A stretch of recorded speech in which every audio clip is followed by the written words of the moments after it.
The base is dropped on an evening edition of Soccer Down Here. Overreaction Thursday is now live. Thanks, everybody, for waiting a few hours so I could get on a plane and make my way back to the ATL. Luckily, the team brought 3 points back with them as well.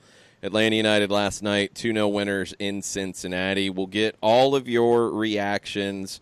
Share them with us on Twitter. Overreactions, underreactions, on par reactions, whatever reactions you want to throw at us, tweet them at us at Soccer Down Here. We'll get into them as we go. There's also some news to get into, some things happening in the MLS world that we will discuss this evening. Jason Longshore here. John Nelson there. Check. Jarrett Smith might just pop in at some point because that's what he does. He'll probably be throwing dishes at the wall. I think that's been one accusation that's been levied at Jarrett Smith. Yeah. I hope he's not torturing any cats because that's inappropriate all the way around. But that accusation has been levied at him as well. Did he do either of those things in the booth last night for ATL UTD 2? No, although he did almost throw his shoulder out of socket during a particular moment in the match. And I think you can figure out which moment in the Atlanta United match, as it was over our left shoulders, that he probably did that. That's kind of a problem if he's throwing his shoulder out of socket. He was that excited. He was that excited with the moment that happened over our left shoulder. You shouldn't injure yourself in excitement. It's not a good look to do that. That's no good. We'll have to get more explanation from Jarrett Smith. Maybe if he joins us at some point. Nick Leafy could pop in as well. It's one of those days. I mean, that's how these shows kind of go sometimes. So buckle up, folks. Tweet at us at Soccer Down Here. Let us know what you're thinking. We're going to give you some highlights from the radio call last night on 92.9 The Game. It was an interesting match because Cincinnati, according to Frank DeBoer, said that they parked 2 buses in front of their own goal. I don't know. I think that's a little harsh. I think they had the bus warmed up, and I don't think the bus was parked at the beginning. I think the bus got forced back due to traffic and stalled out in front of their own goal. And I think they did have the second bus ready to go, and they ended up not really turning to the second bus because Atlanta ended up breaking through in the second half. But however you want to describe it, it was defensive. And I think in Cincinnati's hopes and dreams, it would play out kind of like Columbus did, where you were defensive in order to break out in transition. That just didn't happen consistently for them, although it did happen from time to time, and they did earn some corner kicks, and one of those in the first half forced a big save from Brad Gazan, and he got an assist from Eric Remedi on the back post. Here's how it sounded on the radio. Maya takes a couple steps behind the corner flag. Right arm in the air. Strikes the ball, going for the penalty spot. Header, parried over the crossbar, and then cleared off the line. It rolls to the left side of the box and is kept alive by Zhao. Here's a one-timer that deflects off Escobar and out for another corner. Then going the other way, Atlanta United had some chances, and Przemysław Titon had to make not just one save, but a couple of saves. I still don't know how Opta only had him with one save in the first half, because here are the 2 saves that he made in the first half. Miram out of traffic, able to come down the center of the park now and shoot from distance. What a save, Titon! Diving to his right and parrying it out for a corner. Almost a 30-yard rocket from Miram. Great rip from Justin Merrim, forced to save, and here's the second. Pitti sends it to the penalty spot. Miles Robinson, another save, Teton, loose in the 6 and clear. Miles Robinson with one of his best headers off a set piece. Teton had to react quickly. He makes the save. Scoreless at halftime. second half, it felt like Atlanta came out playing at a different pace, playing a little bit faster. When they did that, they started to get some breakdowns in Cincinnati's team. Not to say Cincinnati didn't have opportunities. They still were getting some set pieces, getting some chances. They had a corner on one end of the field, and the ball ended up in the back of the net on the other end of the field, and it was pretty fast. Guzan out to punch. Then it's cleared by Hyndman, and Joseph accepts it in stride and bounces it down the middle to Pitti. Here's a 2-on-2 now. Pitti and Joseph. Pitti ahead to Joseph, top of the arc, dribbles in, shot, score! Champagne soccer for Atlanta United on the counter to take the 1-0 lead in the 59th minute. As good as that goal was, Joseph Martinez was not done. Now it's locked up in the middle third. Villalba digs for it, wins it. Gressel sending it up to Joseph, who back heels into traffic, then takes a touch inside the box. Another touch, shot, score! Golazo! Oh, my goodness. How does he do it? 2-0 Atlanta United. I don't know how he does it, Mike Conti. I have no idea, because that was the best goal in an Atlanta United kit, in my opinion. And there's some great competitors for that crown, but when you are reverse sombreroing defenders and then the defender who ended up on the ground after the first part of it comes back for round two and ends up on the ground again, and then there's another defender that you shake, and then you put away a nice finish. Yeah, you the king, man. That's ridiculous. Caleb Wright said that after the match, he said, it looked like Joseph can get the golden boot if he keeps scoring the rest of the season. Can we go ahead and build him a statue?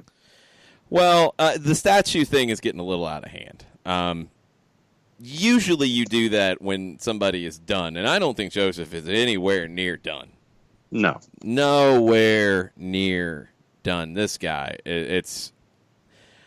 I don't know. Like, you run out of things to say, to explain it. It is incredible what he is doing, what he has done, what he still has in front of him to do.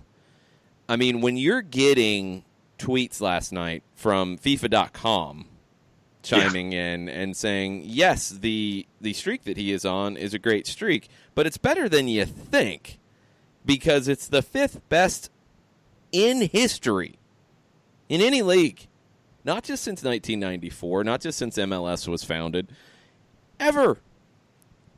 Gerd Mueller in 1969, 1970 in West Germany.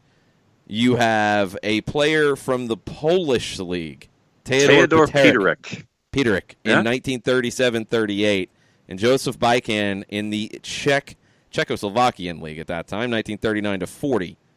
19 straight. Lionel Messi has the record, 21 straight, 2012-2013 season with Barcelona. And Joseph is fifth all time with what he is doing right now. And this was a big one all the way across the board because you get the FIFA.com chime in. It was number one on SportsCenter's top 10 plays, which is a big deal in and of itself. Like that's a bigger deal than you think. But what was cool about that was they did show the first goal. They actually put a stopwatch on the first goal, and it was 12 seconds from his first touch to the ball end up in the back of the net. That's pretty sweet. And Elle Duncan on SportsCenter was giving Atlanta some serious love because her compadre, I think, was a little outdated in his soccer references when he throws a Vuvuzela reference in. Yeah, see, come on. Well, he got shut down real fast because Elle Duncan represents the ATL. And she showed her Five Stripes knowledge, which was very, very cool.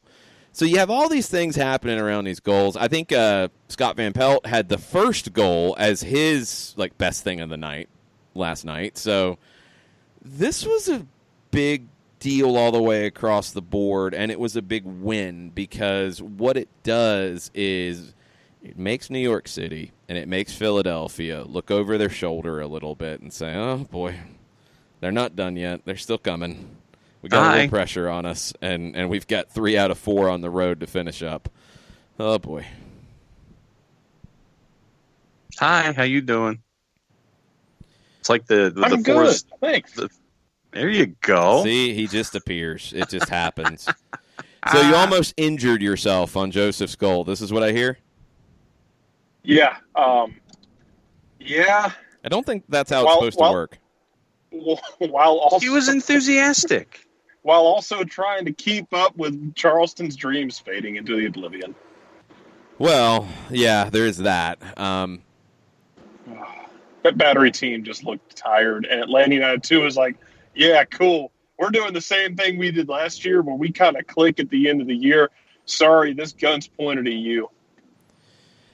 Yeah, that's the challenges. That's what's difficult for a team like Charleston. It's had a bunch of reschedules, too. I mean, they've had a just really weird This game was season. one of them. Yeah, and the game in Soul Park a week ago was one of them. But yes, I almost tripped over my own chair when I saw the goal, and it was Jarrett. It was a moment. Let's go ahead and break the fourth wall here. We're calling the match, trying to look at what's going on in front of us. Jarrett has the match off our left shoulder collectively, and he's looking out of his peripheral vision as the action, I think, is going from our right to our left toward the monitor. The second goal happens. Jarrett is gesticulating wildly. That means he's using his arms and legs very quickly. Which are very long and lots of limbs there. It's very Inspector Gadget. I don't think he should be gesticulating with his legs. That sounds painful. Well, that's why I almost fell over. He was hopping up and down, and he's pointing, and he's waving, and we're trying to do play-by-play in color of the game in front of us, and so then we finally get a throw, and the ball goes out. I finally look over to my left, and it takes every fiber of my person to keep from giggling on the air. Okay. On that second goal. You sit there and you go, yeah, why not? Yeah. That took about 2 minutes for Jarrett to turn full robot, so not surprised at all. On the air. Yeah, that sounds about right. We'll see if we can. There he goes. We'll see if we can unplug Jarrett and plug him back in. We're going to take a quick break. We'll get to your Twitter reactions right after this. Hang out with us. We'll be right back. Looking for future leaders we can trust and believe in? Look no further than the high school student athletes right here in Georgia. High school sports teach young people how to be effective leaders. It begins by making their grades and being on time for practice. It includes learning to listen, following directions, accepting responsibility, being a good role model. And it's about respect for officials, opponents, the rules, and each other. The result? It transcends sports. It gives us hope for the future. High school sports. There's so much more than just a game. This message presented by the Georgia High School Association and the Georgia Athletic Directors Association.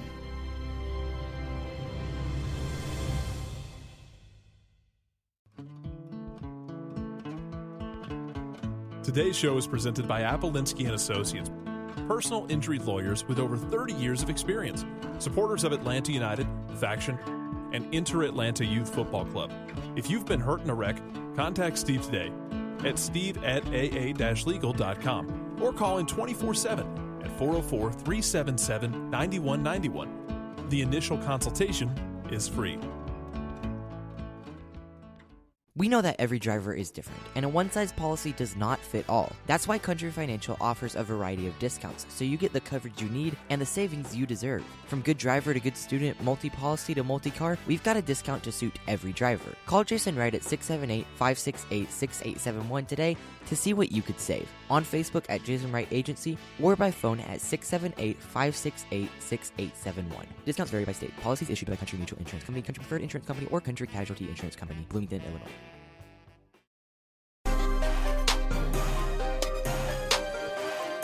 Welcome back. Soccer Down here, September 19th. It's Overreaction Thursday. These things happen after Atlanta United matches, and they're always interesting when Atlanta United wins in the way that they did last night, 2-0.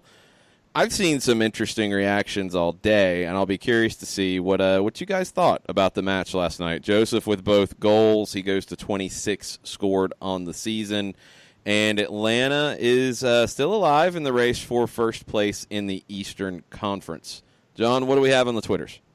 Walt Baxley, how is it that Red Bulls played Seattle and Portland away in back-to-back games when Atlanta United and most other Eastern teams had to make 2 separate trips? It's a good question. I don't know.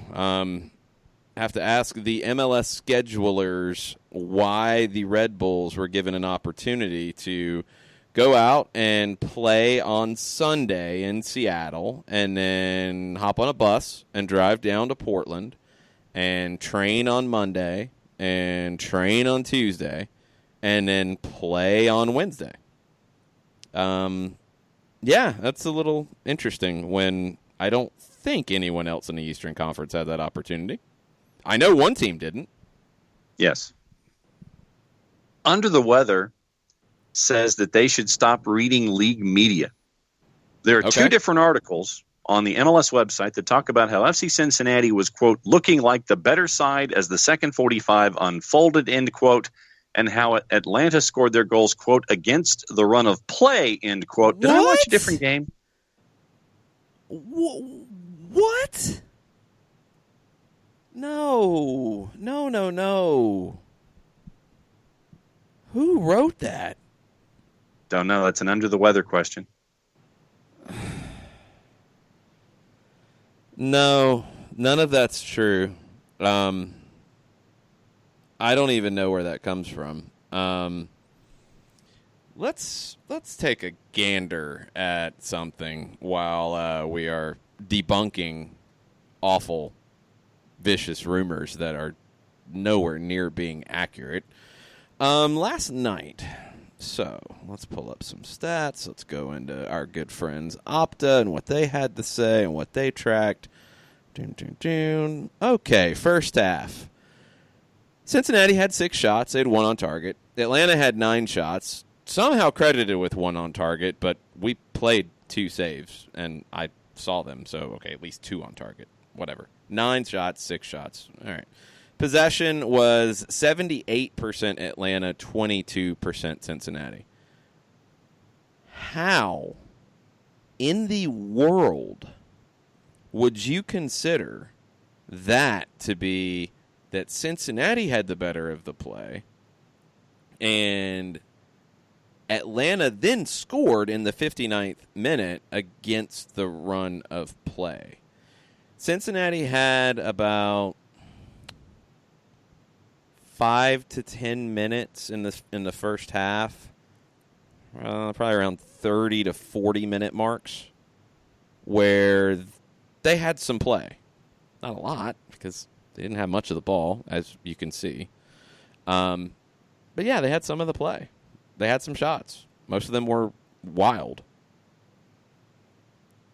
Okay, second half, Atlanta came out and was better. The game was getting a little frantic because Atlanta was quickening the pace, which sped everything up, and Cincinnati can't play at that pace. I don't think there was anything about the first 14 minutes of the second half to say that Cincinnati was the better team and Atlanta scored against the run of play. They're a bit of a newsflash. Scoring on a counter off of a set piece is not scoring against the run of play. Those things are not the same. Maybe that needs to go to an editor at MLSsoccer.com. I don't know. Okay. But that's foolish. What are you saying okay about? I found one of the articles that was written about the match. Here's your lead. For nearly an hour. Hold on. What's the article? Cincinnati's game run. Recap or what? Yeah, game recap. Okay. Ron Yans admitted he applauded the audacious goal. Lead. For nearly an hour, FC Cincinnati were going toe-to-toe with defending MLS Cup champ Atlanta United, but in a matter of minutes, it all fell apart. Okay. The team squaring off for the first time at Nippert Stadium on Wednesday were deadlocked at 0. Second half, FC Cincinnati looking like the better side as the second 45 unfolded. This despite the 2019 MLS expansion team sitting at the bottom of the Eastern Conference standings, but a series of missed chances and near goals from Cincinnati proved costly on the night, as Joseph Martinez notched a quick-fire brace in the 59th and 65th minutes. The second goal particularly impressive to give Atlanta full points in a 2-0 win. First three paragraphs. Wow. I'm absolutely blown away by it. I don't even know what to say to that, because that's just completely inaccurate. I'm going to read you a couple of quotes from Ron Jans first off. I think the first 15 minutes of the match, 90% of the possession was of Atlanta, and we had to defend so deep that when we had the ball, we had no options. Okay. We got some corner kicks. There was a lot of pushing and going on in the box, and I think 10 minutes gone in the second half, we thought we were going to score a goal on the corner kick. Okay, that's not exactly dominating the game. That's off a dead ball, off a corner kick. Okay. They have the better team. They play better football. They have better players. But we played with so much passion, and we did the game plan almost perfect in the second half, except for one thing, finishing. I do not know the stats, but maybe we had more and better chances than Atlanta did. That's not true. It finished. They had 8 shots in the second half. Atlanta had 6. Atlanta had 4 on target. Total chances created both ways was 11 apiece. Most of Cincinnati's came after Atlanta had opened the scoring, which is a big difference here. That's why I'm a little baffled by this whole thing saying that Atlanta scored against the run of play, and no, it didn't really feel that way. I don't know. Maybe I missed it. I'll try to do better next time, I guess. Let's see. Chris Hutchison. Happy for the win, but I'm concerned that there's still some rust accumulation that needs removal before the game at the New York 7-a-side field next week. They really need to play faster and crisper than they have since returning from the break. #Thursday Thoughts. I didn't get the sense of rust. I think they quickened the pace as the night went on. You're never going to be 100%, and you're going to struggle against a team that plays the way that Cincinnati did here. Let me actually get you Frank DeBoer's full quote and what he had to say, because he kind of got into that a little bit. He said, I think the first 15 minutes of the match... No, sorry, that's Ron Jans. My bad. DeBoer, yeah, but I'm still satisfied about the form, because when they park 2 buses in front of their own goal, it is quite difficult to create chances. We had the patience. You saw in the first half that we, I think, 1 or 2 times lost patience and directly get a counterattack against us. It's very true. That was the spot where they kind of lost their rhythm a little bit. He said, after that, corner, and they had the chance. I think we did much better. The thing about it is, you have to, and DeBoer gets into it in a second, but you have to take a team that's going to play in this way and wear them down. Because they're going to put numbers behind the ball. They're just going to defend. And he talked about the end of the first half. DeBoer said, I think the most important thing is that we are playing concentrated, and we showed in the last 5 minutes of the first half that we were creating some small chances. And I said, just be patient. After half an hour, they are going to be tired, and we get our chances. Of course, it's always nice to have a player like Joseph who can make a difference. But still, it is always difficult when you play an organized team. They played against Montreal. They get a good result out of it. And we get a good result because I think we didn't lose our patience. What was said is they're not sharp, and they need to knock some rust off. I think you can increase the sharpness. I'm not going to argue with that. The rust thing I don't think is really the issue at this point. I think it's creating tempo changes in the match. And the second half was played early on at a different tempo. Now, that created some more mistakes because you're playing faster, and that's just kind of the nature of it. But you also, in my mind, felt like if the game's fast and even a little bit out of control, Atlanta's a better team and can play in that environment in a better way than Cincinnati. Now, you still have to be organized, and you still have to have your shape properly set up, or you're going to get beat on those counters. I thought Atlanta was much better than they were against Columbus. I think sometimes the idea of how the team played ends up being based purely off the score line and based off the record of the opposition. And a couple of things just aren't taken into consideration. Where the match is played and how the opponent approaches it. Because any team, you look at cup games, and, I mean, John, you could speak to this. Like, you watch a FA Cup match or a Carabao Cup match in England, and you have a top team against a lesser team, whether they're, first division, second division, third division, whatever. They're a lesser team. They're generally going to come in, even if they're at home, and approach the match from a very defensive posture. It's not like the better team comes out and scores in the first minute all the time. It takes them some time to make the opponent uncomfortable and to break them down, and usually when that happens, the game falls apart. And that's what you're trying to do in these situations.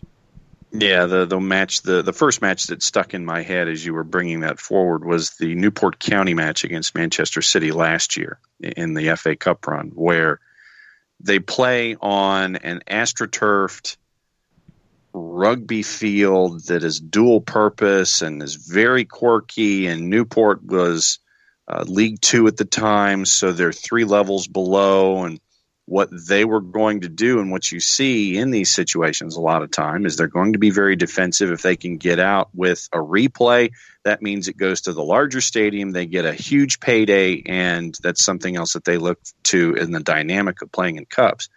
But it took Manchester City a while to get adjusted to playing on a welcome mat, which is what that texture was. And they finally did take care of business against Newport County. So I see, where in these situations you're going to have FC Cincinnati play defensively and try to see if there's an opportunity without overextending themselves and getting out of their shape and posture. But yeah, it's going to be defensive to start. And if there's something where you're 130% sure that you can take advantage of it, then you will. Otherwise, you're going to be very, very cautious for a full 90 minutes. Yeah, it's tough. I mean, it's tough for a bigger team to go in and face an opponent that they know is going to play in that posture. And the patience that you're talking about here that Frank de Boer mentions a lot, it's critical because you know that you have more talent. And this is the case in both the Columbus and the Cincinnati games. You look at it and you know you're the better team. You still have to go deliver, but you're the better team. You can't let that trick you into playing recklessly. Against Columbus, it did at times, and the back line got too disorganized, and the midfield got too disorganized, and it didn't look good from that side of it. Beyond the rustiness, beyond the sharpness, it wasn't organized. This one was sharper, less rust, but far more organized. And de Boer mentioned concentration. It's another key element here. They didn't lose the plot in terms of how to approach this match. You wear them down. You keep making them move side to side. At times, you bring it back. You play backwards to draw them out a little bit and try to create some space.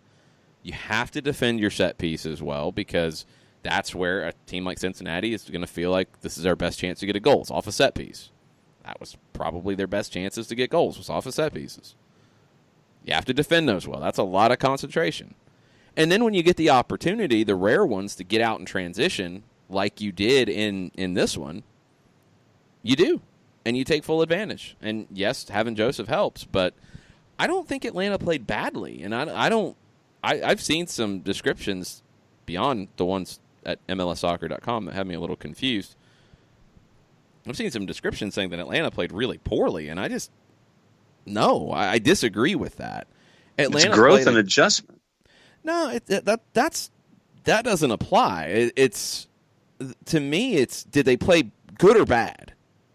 I don't think you can consider them playing badly in this match when, not just because of the result, but you followed the game plan. The game plan was intelligent. You didn't give up a ton of chances. Cincinnati had shots, but they had 11 chances. You had 11 chances. You put 2 away. It's not bad. Like, can they play better? Yes, absolutely. They can. But was it bad? No. I didn't see that at all. It can sometimes not be great or awful. It can just be, hey, it's a complicated match on the road. That's what it felt like to me. Not measuring it on progress, just measuring it on, was it good or bad? It was better than all right, is where I would put it. I don't know what that translates to, but I would not call it bad. I think that's very harsh. And you call it a B? Yeah, a B minus. You know, you had to get to the second half to get a goal to open it up. If you get a first half goal, it probably ends with a lot larger score line because once Cincinnati had to come out and play, they didn't really have the capability to do it. But you couldn't get that first goal until the second half, so you had to fight a little bit more. You had to battle a little bit more. But, yeah, I mean, it's hard to say a win's a bad thing. Especially with everybody trying to claw up to the highest spot they can when it comes to the postseason with only a handful of games left and knowing that both the East and the West are going to be absolute zoos when it comes to everybody fighting for those spots all the way in. Well, yeah, I mean, that's a different conversation, too. At this stage, you're not trying to win with style points. You're trying to win, period. And you're trying to minimize risk. And whatever it takes to get the win, you get the win. So, job accomplished. Yep. Find an even better level on Saturday where you're facing a better opponent. That's where you're at. One more, and we'll take a break. Michael Valverde, he said when he posted this during morning hours, he said, just wanted to take a moment to celebrate the win and point us toward one of the best sing-along albums ever made, Counting Crows' August and Everything After. Time to capitalize on our August momentum as we drive toward at MLS Cup playoffs. Yeah, yes, I will agree that Counting Crows' debut album is a great sing-along album. I've sung along to that many times. That's a definite. I'm in.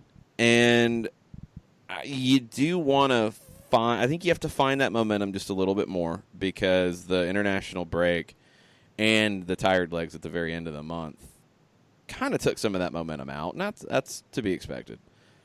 This hopefully is the first step to regaining that momentum because the team did, in my mind, a lot of things right in this match. The organization was the number one thing. I think the quality of play comes with reps. I think the quality of play comes with games. But the organization was key, and that's that concentration. That's that focus. That's that patience as well because it plays into it. And I thought the team delivered a much better performance in that regard in this game. You can't control how the opponent's going to play it. You can't control their stance. Atlanta did what the game required of them. And at this stage of the season, that's what you have to do.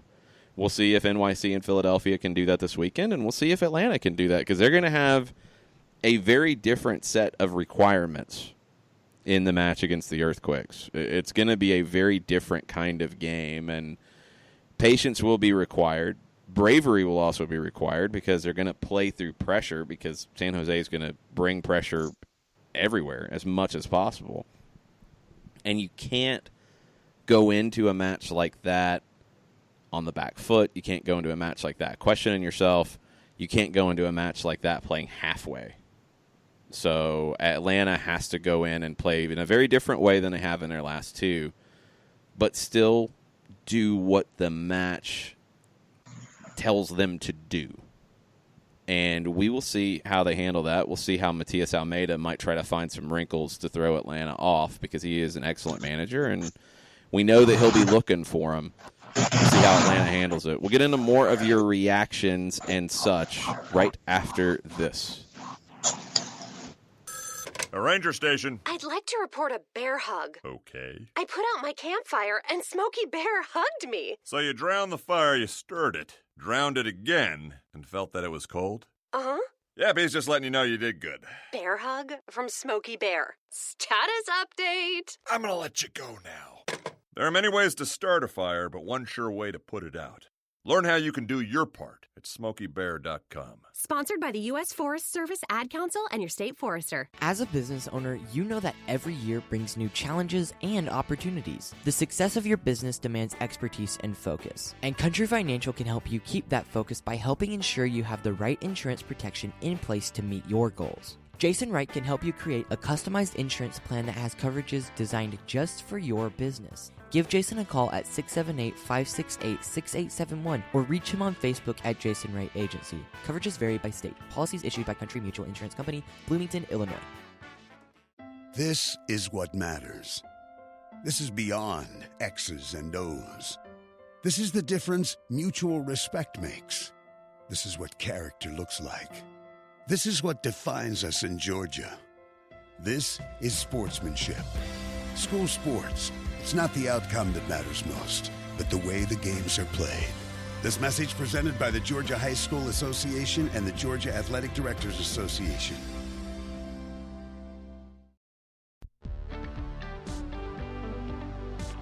If you've been hurt in a car wreck, contact my friend Steve Apolinski of Apolinski and Associates.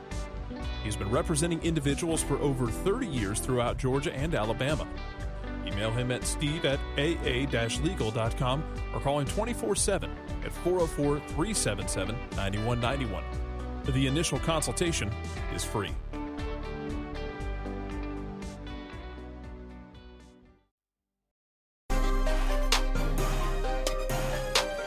Welcome back. Soccer Down here. Overreaction Thursday. It's also Thursday Thoughts. If you have Thursday Thoughts and you don't have overreactions or underreactions or on par reactions, you can tweet those at us at Soccer Down here as well. We'll get back to the timeline in just a bit. There's been a lot of stuff that has popped up today, and Jarrett, you were chiming in on some of this on our message thread. I guess the first big one of the day was Brent Kallman, center back with Minnesota United, suspended 10 matches for violating the performance-enhancing drug stipulations in the league rules. Did not expect to see this one today. No, did not. Second player this year off the top of my head that's been suspended. And they, they generally just tell you it's performance enhancing. No idea what they used in that instance. So now it's just kind of up for your imagination, I guess. But he tested positive for something, so 10 games. And could it have come at a worse time for Minnesota? No. I can't think of a worse time it could have come. I don't think they're going to miss the playoffs, but I mean, no. You're in a situation now where you're missing depth down the stretch, and you're missing depth when you get into the playoffs where it's one-offs. And even you if you're take away home, the option to play three center backs too, and Adrian Heath has done that from time to time, and you don't really have another one that you're as comfortable turning to, so that hurts. Kallman did issue a statement on his Instagram. He said that he accepted responsibility for the test results and will abide by the competition and financial penalties placed upon me by MLS and my team. And in the second paragraph, he said, during the summer, I was struggling with ongoing injuries and other health issues. Instead of using our medical and performance staff as I should have, I started using a product that I thought would help me get back to full fitness quicker to be available to help the team. I take full responsibility for making such a careless, selfish decision. So what's interesting to me with this one and with a bunch of these is, for instance, Eric O'Flaherty used to pitch for the Braves as part of the event role bullpen that was absolutely lethal the year the Braves fell apart right before the playoffs. He's been very, very honest before talking about some of the things guys do. Mixing a cocktail of a prescription drug with, say, an energy drink, something just kind of to give you a little bit of a push. And I have to imagine it happens in other sports. I mean, you're looking for any advantage you can get, and especially if you're coming back from injury. Hey, if I can pop this and cut a week off of my recovery time, that's what I'm going to do.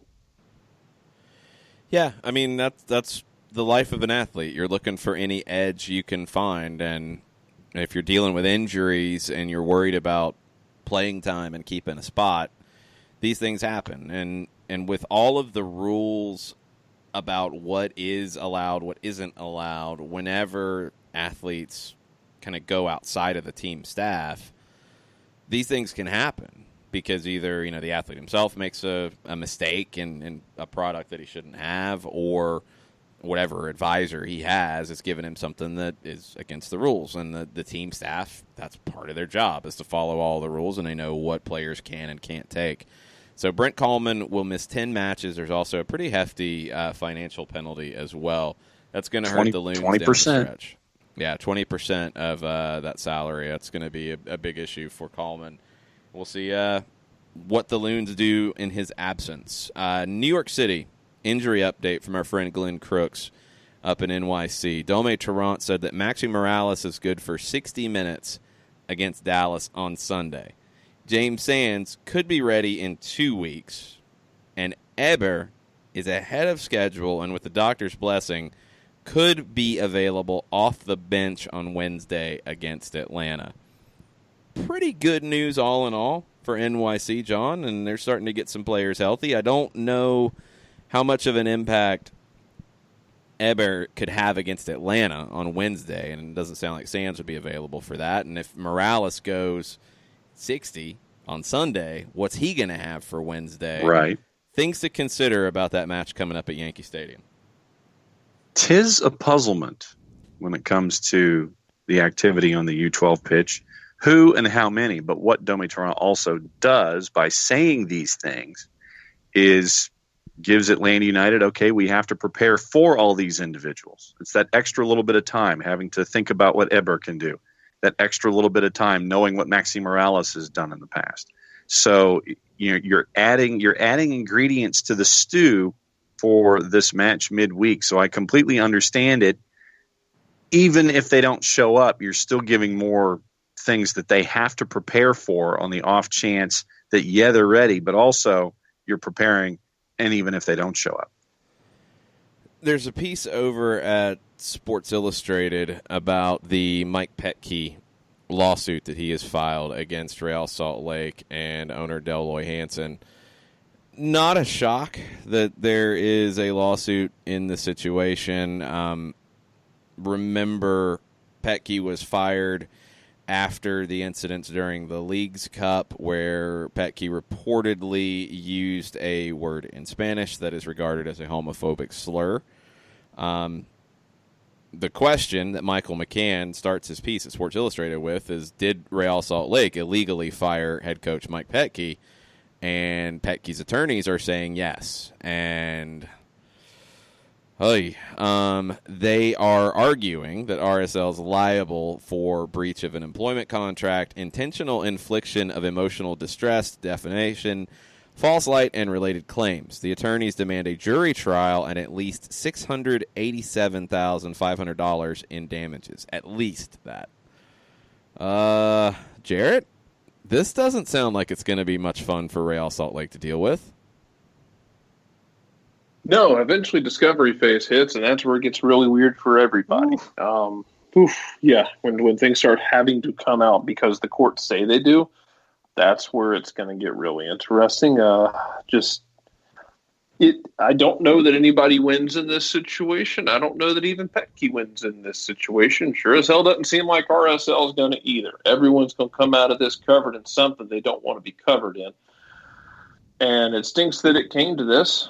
It's one of those, honestly, like, until we know more, it just feels like hearsay in both directions. And I'm hard-pressed to just kind of put my feet up and just wait for all of it to come out, because God only knows what is and isn't with this. Yeah, it's going to come down to legal definitions and who acted, improperly after an agreement was signed. And this is where it gets tricky, and this is, I think, the crux of all of it. On July 29th, Petke and RSL signed a 2-page document that was titled Violation of Club Policy. And it detailed what happened. It detailed the terms of the suspension. And it was signed by both parties, by the club and by Mike Petke. And then after that, he was fired. and that's where the problems start, I think, potentially for Real Salt Lake. We'll have to wait and see how everything comes out. Well, yeah, I think we're going to be arguing definitions of words, and that's what it's going to come down to. I mean, it's one of those things. It could legitimately be that Petke was in the wrong, but RSL, misstepped legally. Where you go, hey, Petke was very wrong, but RSL absolutely stepped in it with the way they handled things based on the documents that were printed up and signed. It's totally a possibility we go down that road, and it's a messy road. Yeah, that's kind of the road that I think this is going to get headed down. We'll have to keep an eye on it. Real Soapbox, the SB Nation website in Salt Lake City, is a great resource for a lot of things RSL related, and they have been involved in it. They were actually mentioned in the complaint because of a piece that was posted on their website. MLS posted their awards ballot, and it's long, it's large, it's not down to finalists or semifinalists or anything like that. It's a lot of names under Landon Donovan MLS MVP nominees, for example. There's one name from Atlanta United. It's Joseph Martinez. There's not really any surprises about guys who are here. It's the usual folks.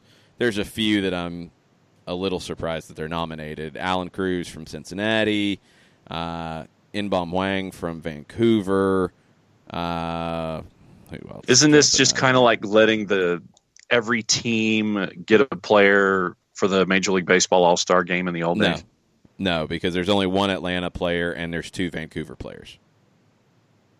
So if that makes any sense, explain it. But no, I don't know how you get down to this point. MLS released the year-end award ballot, and players, media, and technical staff will vote for each category. So I don't know how they got to this stage, but MVP nominees, Joseph Martinez is the nominee from Atlanta United. Defender of the Year nominees, Franco Escobar and Miles Robinson are nominated.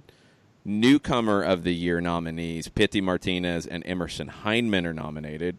Goalkeeper of the Year, I think every goalkeeper's on the list. So, yes, Brad Kazan is there. MLS Works Humanitarian of the Year nominees, Julian Gressel is nominated. There are no Rookie of the Year nominations from Atlanta and no Comeback Player of the Year nominations. I think every coach is nominated, so Frank DeBoer is listed. Referee of the Year, and I want to get your takes on this. Alan Chapman, Jair Marufo, and Rubiel Vasquez are the 3 Referee of the Year nominees. Any of those jump out at you as your pick, Jarrett? Oh, man. I've liked Marufo recently whenever we've seen him. I heard you say Allen, and I gripped the chair as long as I was waiting to make sure it was Chapman that you said. Yes, it is Alan Chapman. Thank God. I've liked Marufo when I've seen him lately. I'm fine with Marufo being that guy. What about you, John? Yeah, I would go with Marufo out of those 3, and thankfully that Chapman is not a Kelly.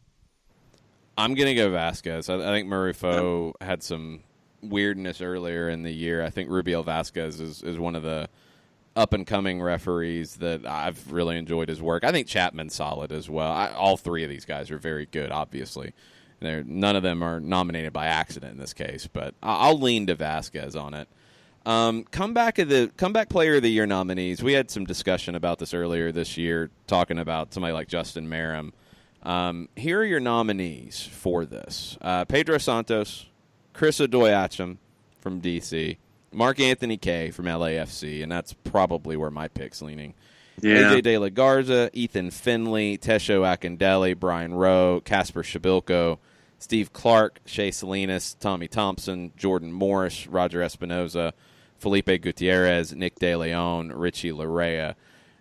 What they're coming back from varies with all of them. I mean, it's hard not to show a lot of love to what Chris Odoyachim has come back from in D.C. No doubt. But on the field, Mark Anthony Kaye's comeback has elevated LAFC in a really big way. I think he's going to win this. There's been a discussion. Yeah. Oh, go ahead, John. No, I was just going to say I'm right there with you. For me, it's Mark Anthony Kaye. And the larger thing is just, what are you coming back from? And thankfully, Chris Wondolowski is not on this list because he's not coming back from anything other than consistency, Jarrett. He's coming back from old age, and he's fighting old age off and beating it into a closet pretty much. I think it was Matt Doyle wrote down this discussion the other day and said, it depends on how you want to define it. Do you define it as a guy coming back from an injury, or do you define it as a guy coming back from a really down year on the field?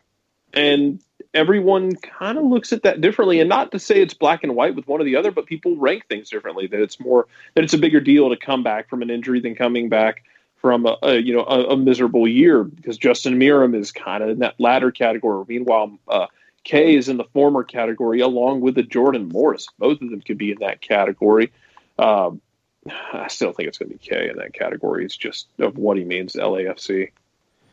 Yeah, I think Kay is probably the front runner. Rookie of the year, the names that jump out to me: Andre Shinyashiki from Colorado, Hassani Dotson from Minnesota, Chase Gasper, I think, from Minnesota as well, Kamal Miller from Orlando, Omer Fernandez from the Red Bulls, Brendan Aronson from Philadelphia, Jacob Schaffelberg from Toronto. He's had a few moments, but not a ton overall the whole run of the season. Danny Leyva from Seattle is also nominated. There's a few others as well. I'm going to go Shinyashiki because of the goal scoring, but Hassani Dotson has been really impressive to me, along with Brendan Aronson. But I think Shinyashiki would be your front runner right now. Yeah, I'm good with Shinyashiki because of consistent appearances, getting the goals, being a part of what Colorado is doing. Because you look at a Jacob Schaffelberg, he comes in, has a couple of appearances, and now he hasn't been active. And, Chase Gasper, we know what he's been able to do with Minnesota, same with Hassani Dotson. So I would go Shinyashiki 1 and pick one of the Minnesota guys for your second one, probably Dotson, and then Chase Gasper would be my 2-3. Jarrett, what do you think about Leandro Gonzalez-Pirez not being listed as a nominee for Defender of the Year? If you want to take one guy from a team, then I'm absolutely going to take Miles. And it's not a shot at LGP. It's just that Miles is basically, the kind of monsters you fight in Pacific Rim. That's what Miles is at this point to me. So I don't Bronco's think also nominated. LGP's kind of had his moments this year where it's kind of been up and down. I know there are plenty of people who have been down on him with some of the cards he's picked up this year. So I think that does play a role in it, honestly. Yeah, it can. I think it's a little unfair when you look at overall his performances and you look at a site like Who Scored, for example, in their rating system. LGP is 5th out of Atlanta United players at 7.00 for the season. Ezequiel Barco, who's only got 10 starts, is 2nd, but it's Joseph, it's Miles, it's Julian, and it's Leandro Gonzalez-Pirez. So I'm a little surprised he's not nominated. Yeah, don't get it twisted. When I say I understand because of stuff that's happened in terms of, stuff that's happened, with the on the field, with a couple of mistakes he made early in the season, cards he's picked up, missing time. It's not a diminishing thing to me for LGP, who is the heart and soul of this team when he's on the field. And I think he doesn't wear the captain's armband, but he doesn't have to wear the captain's armband to me to be he is that guy. And I'm eternally impressed by what he brings to that team, even when it's not perfect on the field, just the swagger, the personality, and the leadership. And even off the field now, as we've started seeing, I mean, Jason, when's the last time we saw a guy who was from another country just jump into the Major League Soccer Players Association conversation with the CBA coming up and just jump right in and get so involved that heavily? He's a guy on and off the field. I think that his value it's hard to measure, but it's really easy to undervalue. Yeah, we've never seen a player internationally get involved in the CBA negotiations in the way that LGP has. No team had 3 players nominated in the Defender of the Year category, so that's one thing to keep in mind. Lots of teams had 2, but no one had 3. On the MVP side, when you look at some of the nominations, there's a few, like we mentioned, that are a little surprising. I mean, are we crazy to think that this is going to come down to Joseph Martinez, Carlos Vela, and Zlatan Ibrahimovic, just like the Golden Boot is. Is there anybody else you would put in that conversation? Start with you, John. Scanning the list, the third column, I would say no. Middle column, going through names, I guess it would kind of depend on the success of NYCFC, looking at Eber and Maxi Morales.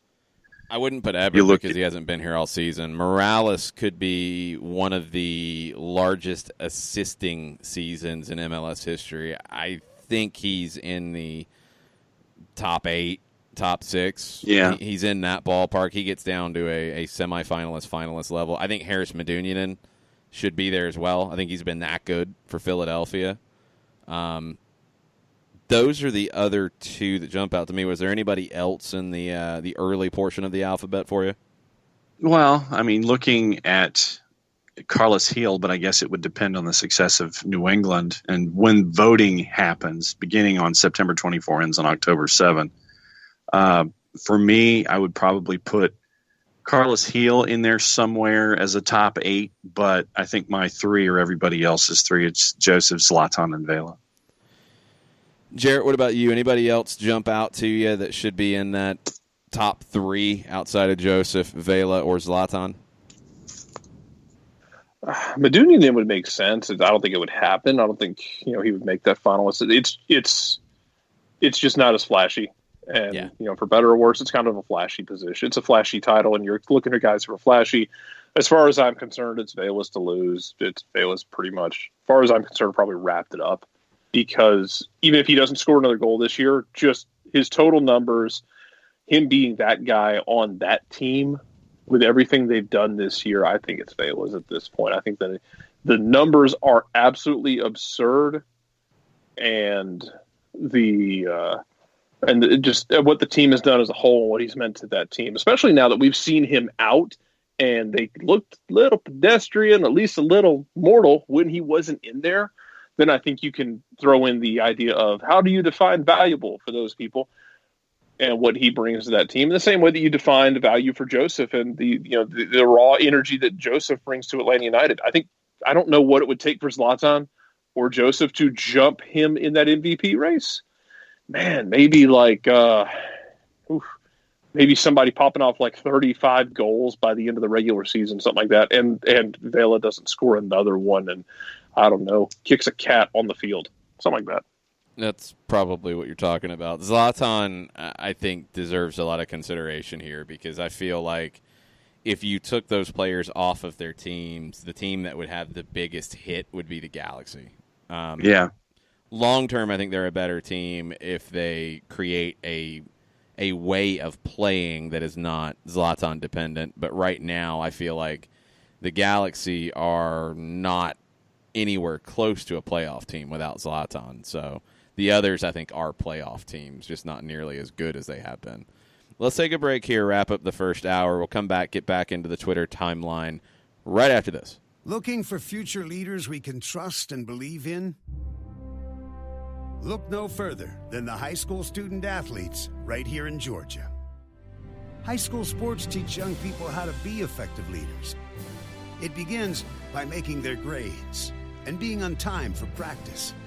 It includes learning to listen, following directions, accepting responsibility, being a good role model. And it's about respect for officials, opponents, the rules, and each other. The result? It transcends sports. It gives us hope for the future. High school sports. There's so much more than just a game. This message presented by the Georgia High School Association and the Georgia Athletic Directors Association.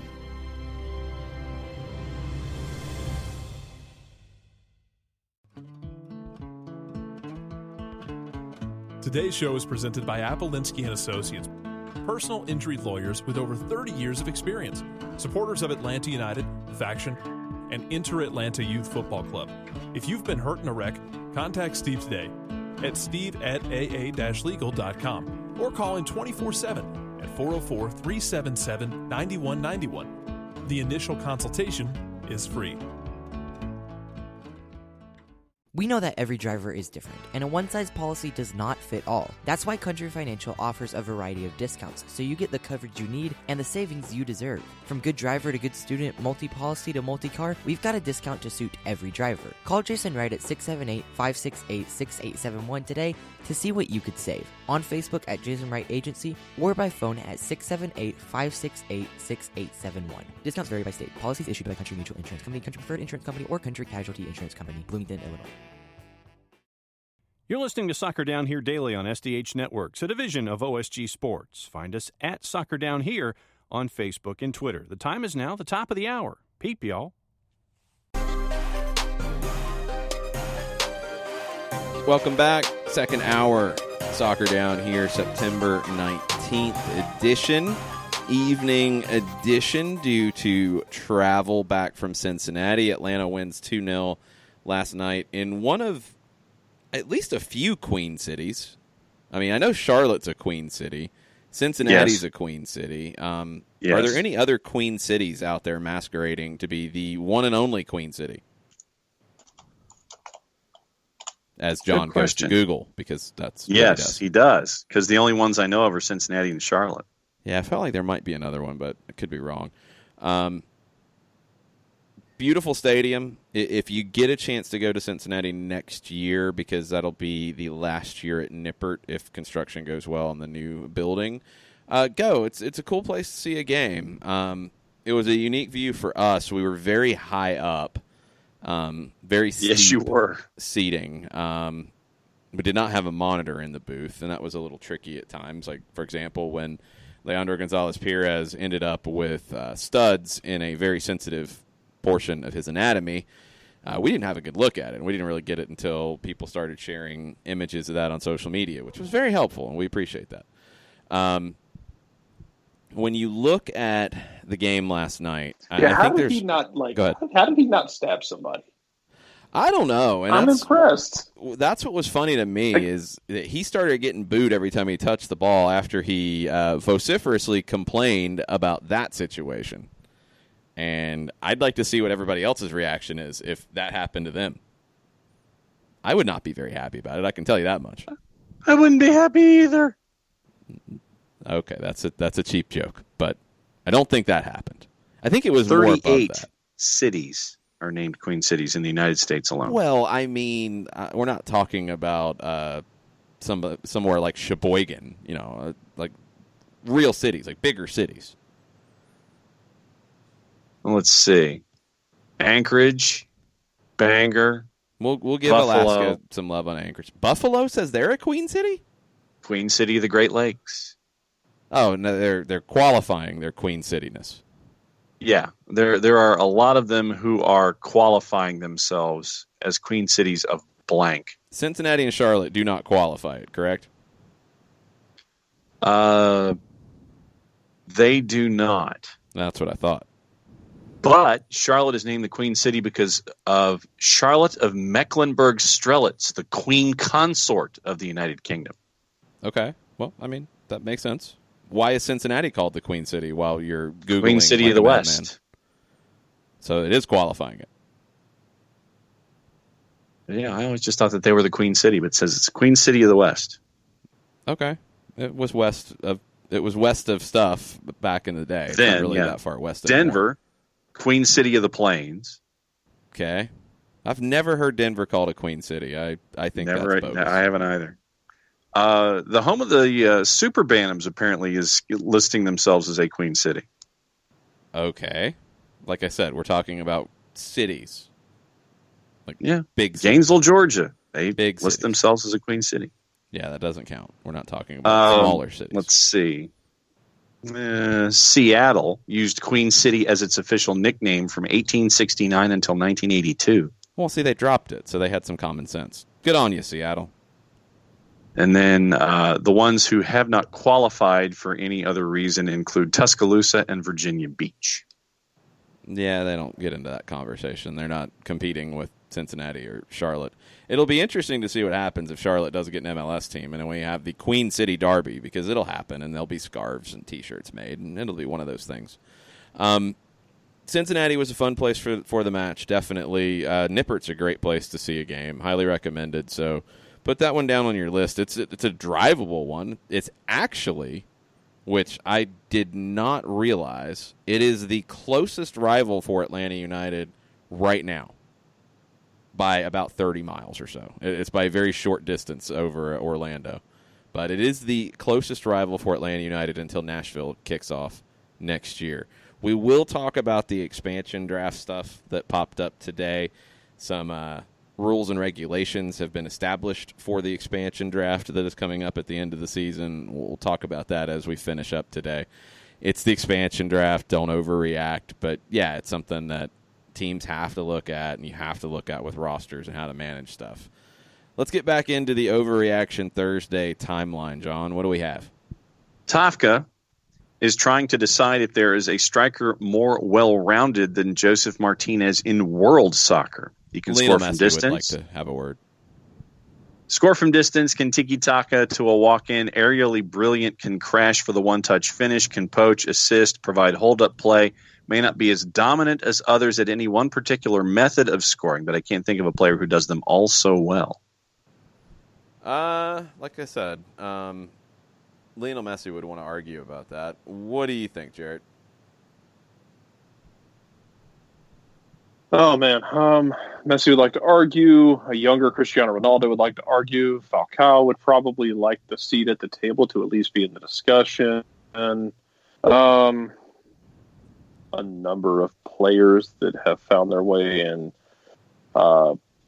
in Barcelona and or Real Madrid over time. Probably a few players in England I'm forgetting. There's my large adult son, Lee Griffiths. But, I mean, Joseph is... Hey, calm down there. No, it's not even funny how much Jarrett overrates the Scottish League. Hey, you calm down there. Hey, Emerson Hindman did things there, sir. So did our Lord and Savior Perry Kitchen. You see how well that worked out. Yeah, he's playing a lot for the LA Galaxy. Oh, yeah. Minutes upon minutes, even. Dozens of minutes. Man, Joseph is inserting himself, and you talked about it earlier. It's like, it wasn't just it's FIFA retweeting that. It's popping up all over the world in what he does. And because you are at this point, it's like, oh, 15 straight games. That's worthy of eyes. And there's only so much, well, it's MLS you can say about it when it's 15 straight games.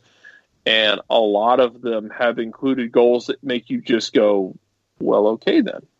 Sure, why not? I guess the world is all yours, and we're just kind of here along for the ride. Did Messi have an injury gap, too? I don't even remember. Here's what I'll say about it. Because, I mean, I don't think... I think Tafka's a little blinded by recent performances, which is completely understandable. I think outside of the top 5 leagues in the world, and I think we can all agree that those would be England, Spain, Italy, Germany, and France. Fair? Yeah. Out of the top 5 leagues, and sure. you guys sound like you want to argue with it. Scotland is not one of the top 5 leagues in the world, Jarrett, so we're not going there. Yeah, no, I'll go with those 5. I can't think of any other European league that would be as competitive. I know that. Well, then where would you put MLS? Let me ask you that. Above Scotland, to be honest. Above Scotland, yeah. Oh, hell yeah. That's not debatable. I'd say probably around 10. I mean, I'd have to actually go down and rank beyond that. But, Mexico, Brazil, the Netherlands, Portugal are in that next wave. Belgium. That's probably the next grouping. So top dozen? Yeah. Yes, easily. I think people who try to argue otherwise are growing. I disagree. I think MLS is a better product than people think. But outside of the top 5, we'll take the top 5 out. Yeah, I think Joseph is among the best strikers in the world outside of the top 5 leagues in the world. And I think he can play anywhere in the top 5 leagues in the world. I think he has that ability. But it's hard to put him in that category without being there on a regular basis. And when he was there, he wasn't played like he is now. He was played in a different position, but he wasn't as effective in Italy with a lesser team. So I know where you're going, Tafka, and I think his abilities as a well-rounded striker were definitely underrated coming into the season. But there's a gap, and it's unfair to say that he is in that category.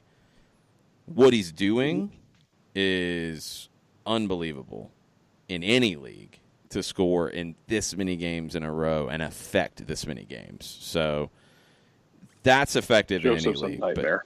But yeah, it's hard to compare. 4-4-2, for example. I'll give you the top 5 from them, and they left out players who didn't play up top on a regular basis, like Messi, like Mo Salah, like Neymar. They left them out. Guys who play up top on occasion. Top 5 strikers in the world, according to 4-4-2. And I know Tafka qualified it with well-rounded, but quality, let's just go with that for a second. 4-4-2 in February said Antoine Griezmann, Mbappe, Aguero, Kane, Ronaldo. That's what we're talking about. So he's not there. He is unbelievable, and he's playing at an unbelievable level, and we'll see if he can keep it up. I mean, what blew my mind last night, looking at the overall numbers that he has produced, he is fourth, without going back to pull it up. 4th in Major League Soccer history in goals scored over a 4-year span. 4-year span. He hasn't finished year 3 yet.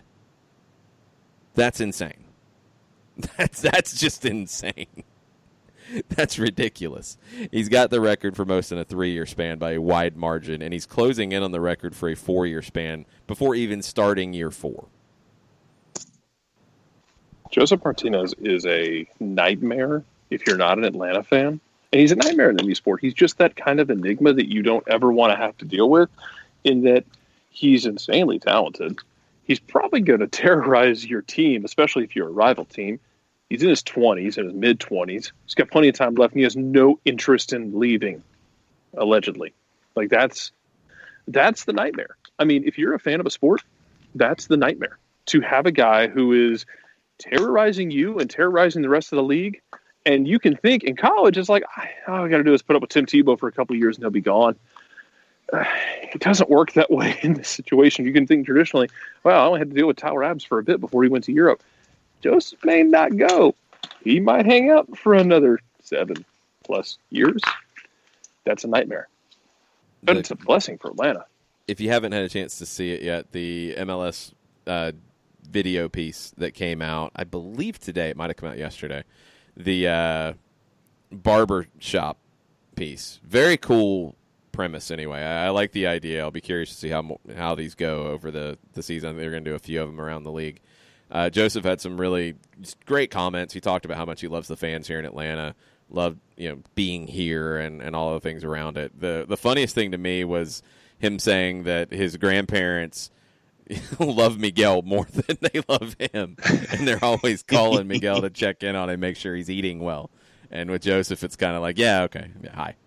It's funny. It cracked me up. It was a really good interview. Go check that out if you're looking for that. I haven't seen it yet. All right. Where else are we going here? Michael Head. Number 1, syncing up the TV in 92.9 is the only way to watch away matches. Oh, thank you. Number 2, how is LGP 1 yellow away from another suspension? He just came back from a suspension. What am I missing? He's not. He wasn't on the list as being 2 yellows away. I think he's 2 yellows away now, not 1 yellow away. 3, what exactly happens in regen the day after a match? Don't hang up and listen. It depends. I mean, everybody's different. You basically don't want your muscles to be stagnant for 48 hours. So for some guys, it's work on a bike. For some, it's a light physical session. Some teams like to do the rondos, the keep away types of activities as a way to keep your technical skills sharp. every team, every player, every part of the season is a little different. There's not a consistent, like, this is what every day after a game is all about. So there's not an easy answer for you, but it's basically a light session is a way to think about it from a very basic standpoint. It's a lighter session just to keep the blood going, just to get loose, just to work on little things, but not be a taxing, full, traditional training session.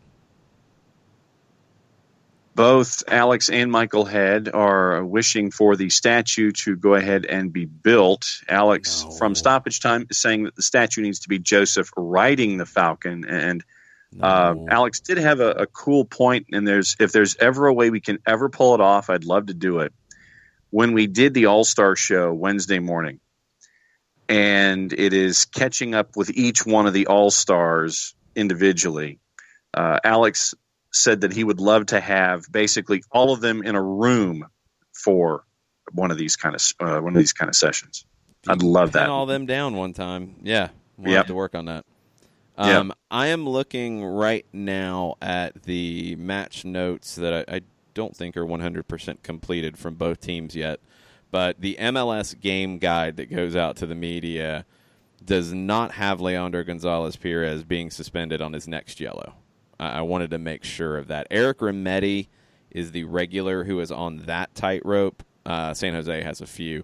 Suspended after 2 yellows. Julian Gressel, Franco Escobar, Leandro Gonzalez-Perez. Mo Adams is also suspended on his next yellow, and he might be getting somewhat close to a good behavior discount, but he's got to appear in matches, not just be in the 18 to get there. So that's your update. Lewis Martin says that his Saturday sounds great to him.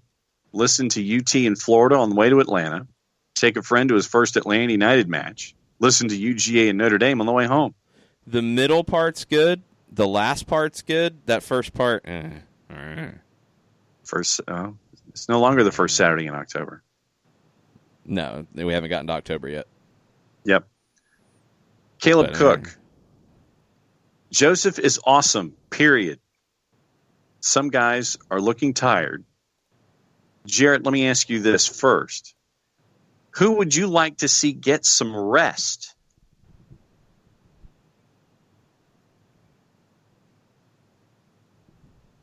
Jared is thinking about it long and hard and actually has left us to think about it. Oh, okay.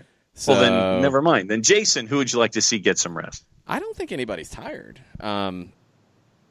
If you're tired after the break and now playing 2 games, that's a bigger issue. That's why I don't think anybody's tired. I think there have been some players who haven't performed as well since coming back from the international break, and if you're looking to rotate in that way, there's questions. I mean, you haven't gotten as much out of the wingers, out of the wing backs, as Merrim and Gressel over the last 2 games as you had before. So do you want to shake that up? Do you want to give Dion Pereira a start? Do you want to move Franco Escobar over there and start Pogba or Parkhurst? Those are possibilities. I would probably lean to the Pereira for Merrim on the left side first. Centrally, you don't have a ton of options with Ezequiel Barco out. I think if you go to a situation where you play Joseph Martinez and Tito Villalba together and Pity Martinez dropping, you're inviting a lot of risk, and I don't know if you need to do that from the start. So I'm going to assume you probably don't go there. I mean, you've seen Kevin Kratz a good bit here lately. I don't know if he's in a position where he might be able to give one of Remedi, Nagbe, Hindman a break to start a match. I think it's possible. Yeah. I think Jeff Larentowicz starting a match is also possible. Yeah. And so for me, it would be seeing Dion, seeing Kratz, seeing Larentowicz. Those would be the 3, I guess. Yeah, if there was an easy option on the right side, I would look at it for Gressel. But the other thing about Julian Gressel, and even in these situations where, do the legs look heavy? Is he I don't know about that. I mean, I think sometimes Julian Gressel's speed is thought of a little too highly. I don't think he's a very fast player. I think he's a very technical player. And the thing about Gressel that he gives you is even on an off night, even on a night where he's not hugely influential, he's still able to get you an assist with one ball. And there's value in that. If he's not hurting you defensively, and we'll take last night, for example.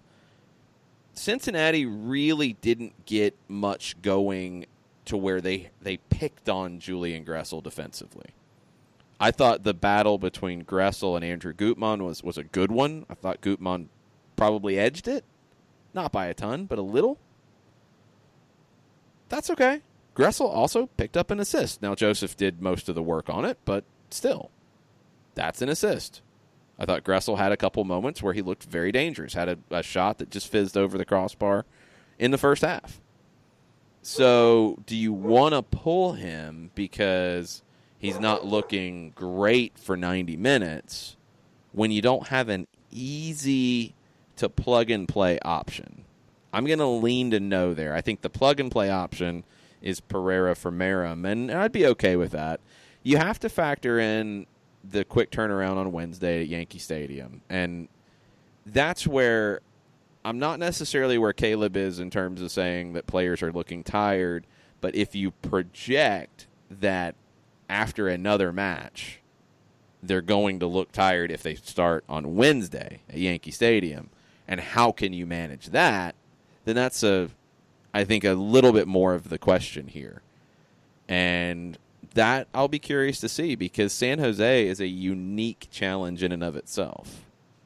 I don't know if you can afford to go with a player that would not be your best in that position just because you're thinking about tired legs.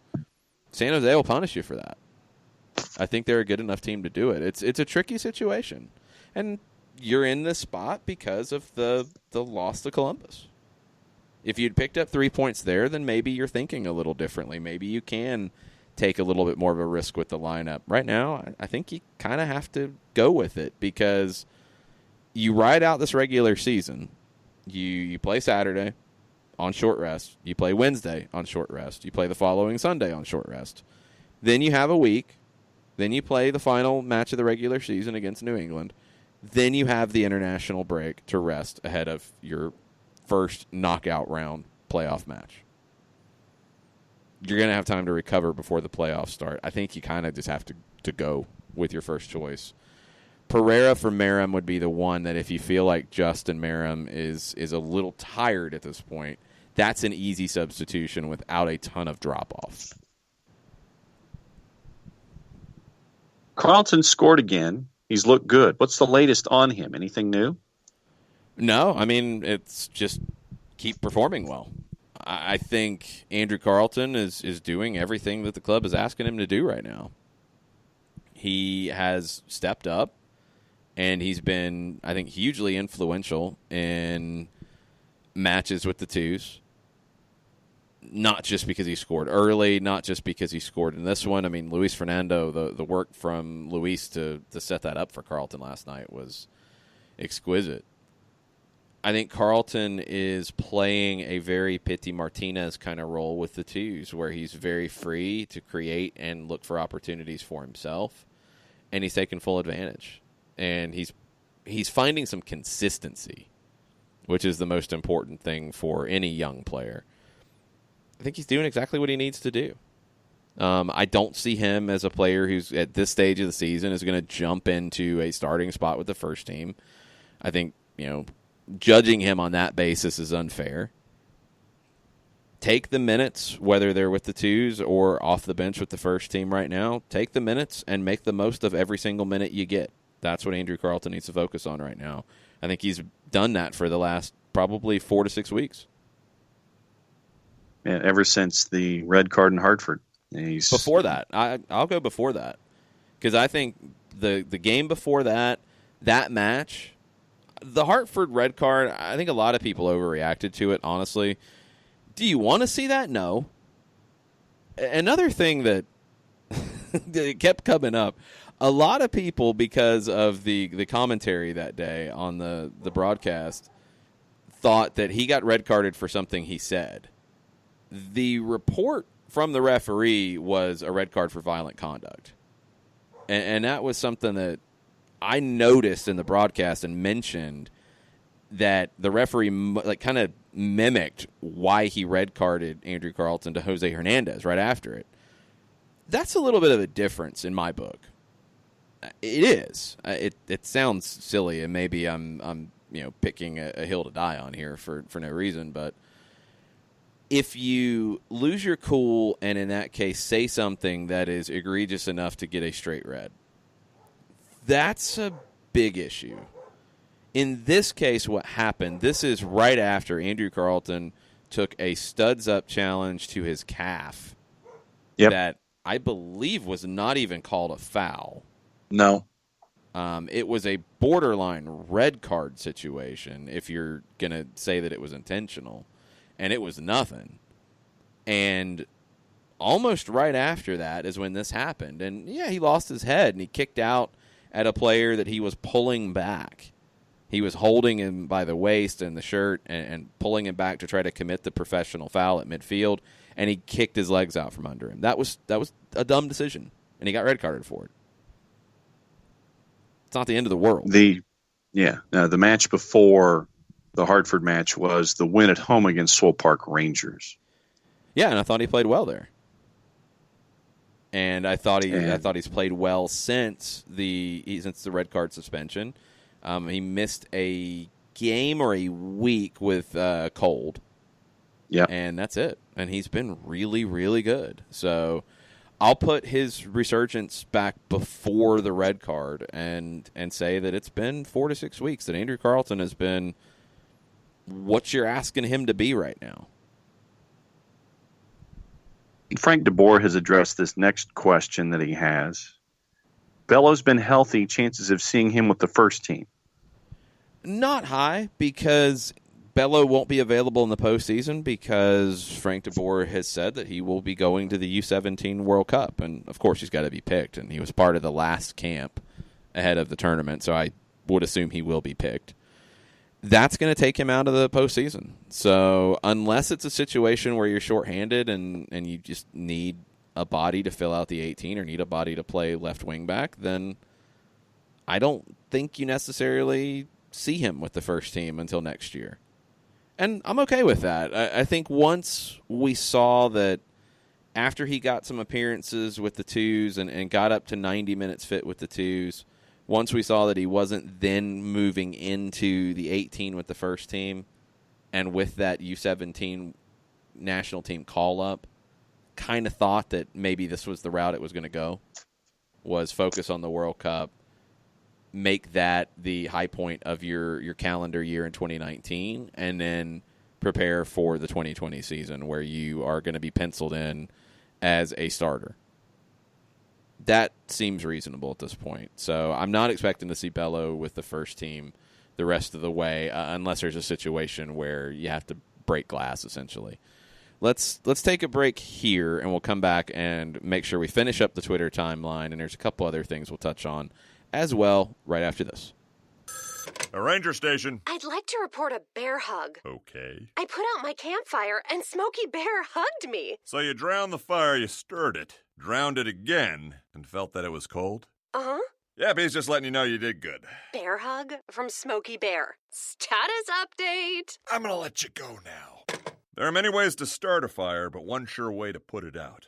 Learn how you can do your part at SmokeyBear.com. Sponsored by the U.S. Forest Service, Ad Council, and your state forester. As a business owner, you know that every year brings new challenges and opportunities. The success of your business demands expertise and focus. And Country Financial can help you keep that focus by helping ensure you have the right insurance protection in place to meet your goals. Jason Wright can help you create a customized insurance plan that has coverages designed just for your business. Give Jason a call at 678-568-6871 or reach him on Facebook at Jason Wright Agency. Coverages vary by state. Policies issued by Country Mutual Insurance Company, Bloomington, Illinois.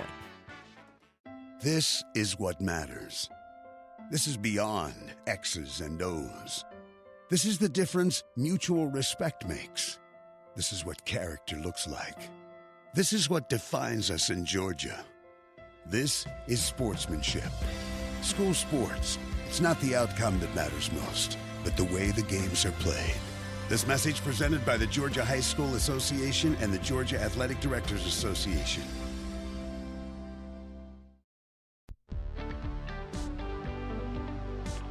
If you've been hurt in a car wreck, contact my friend Steve Apolinsky of Apolinsky and Associates.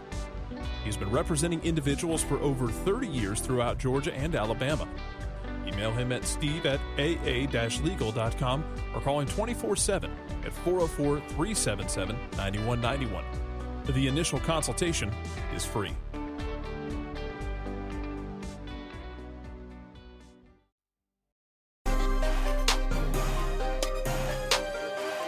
Welcome back. Soccer Down here. Late edition, thanks to travel. It was a nice trip to Cincinnati that resulted in Atlanta United picking up 3 points. Joseph Martinez, 2 goals to pull within 2 of Carlos Vela in the Golden Boot race and keep Atlanta in the mix for the number 1 seed in the Eastern Conference. Back at it Saturday.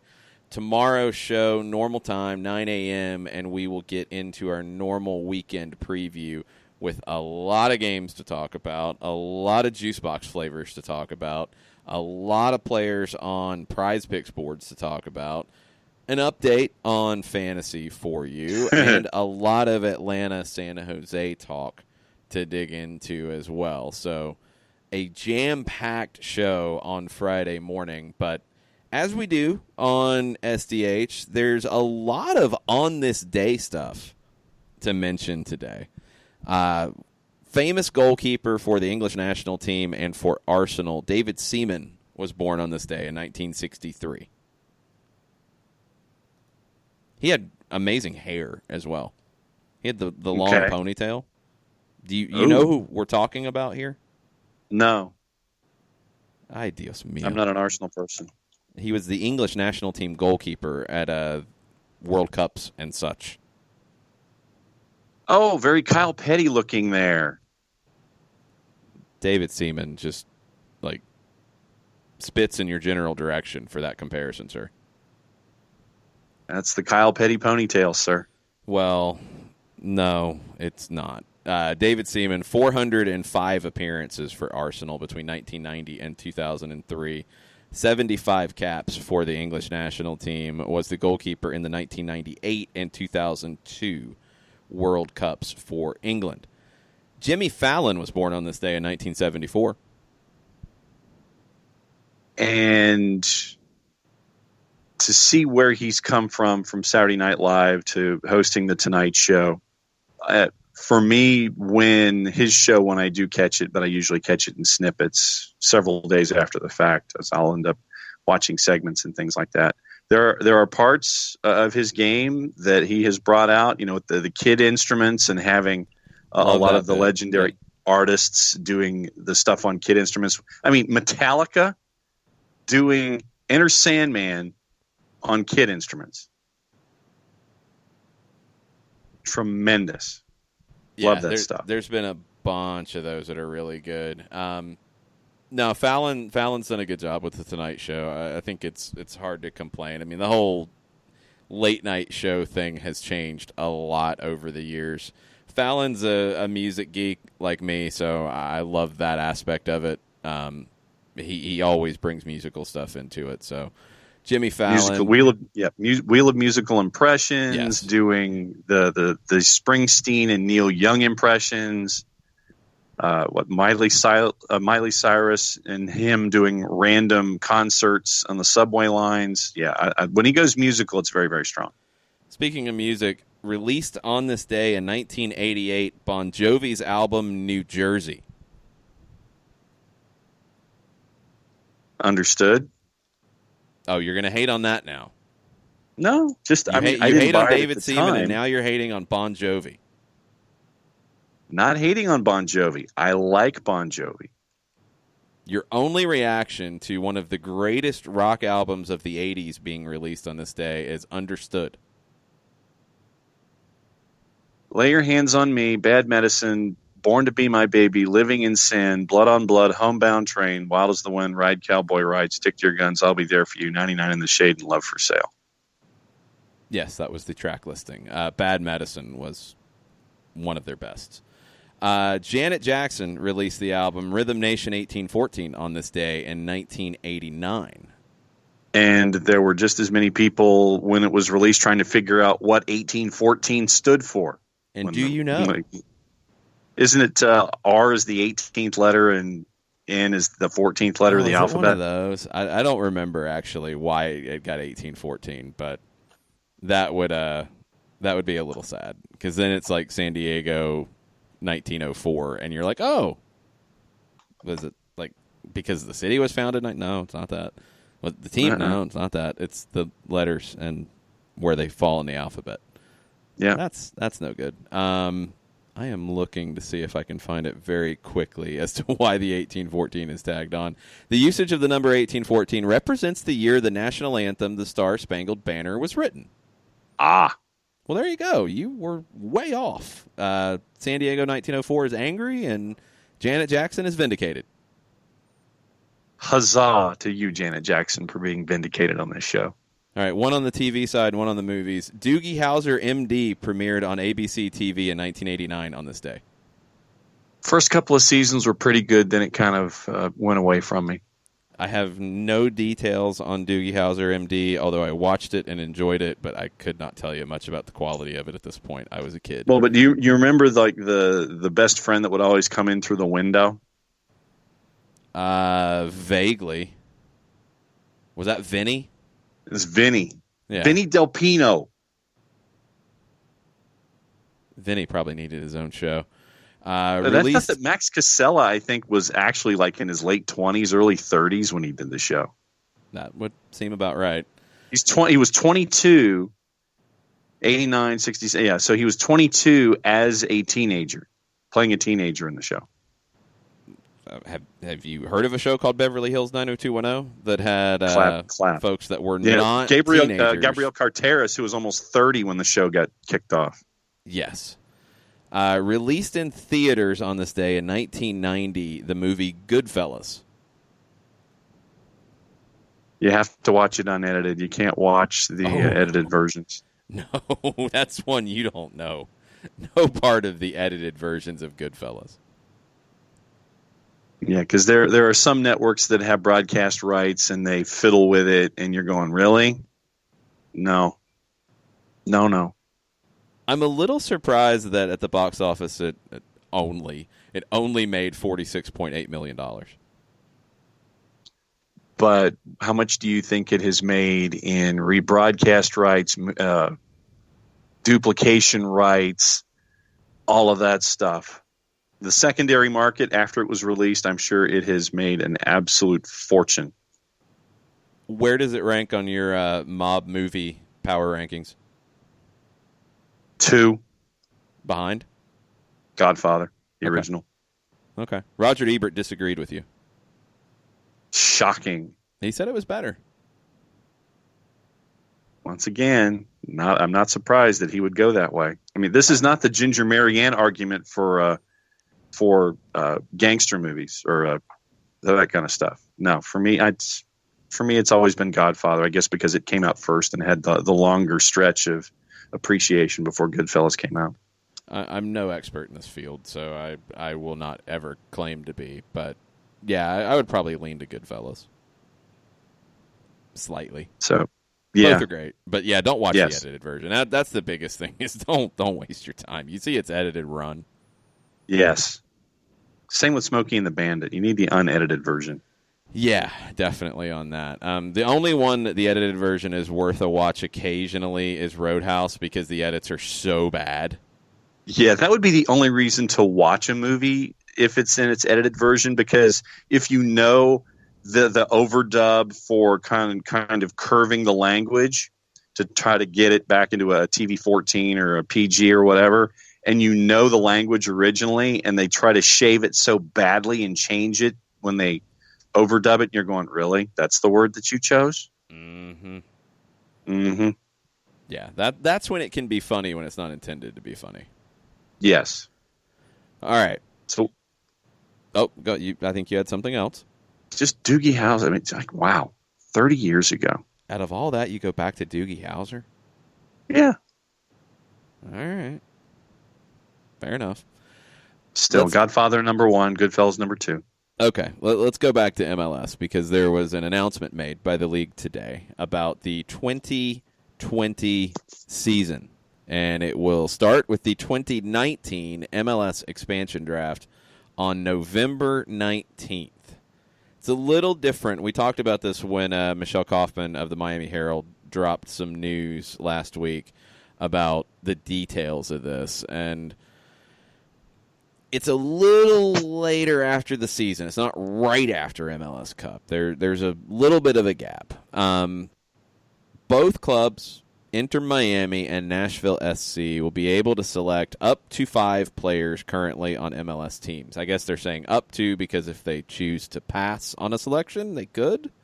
It seemed like a waste, probably at least to get a trade back or move a player somewhere else. But anyway, it's possible.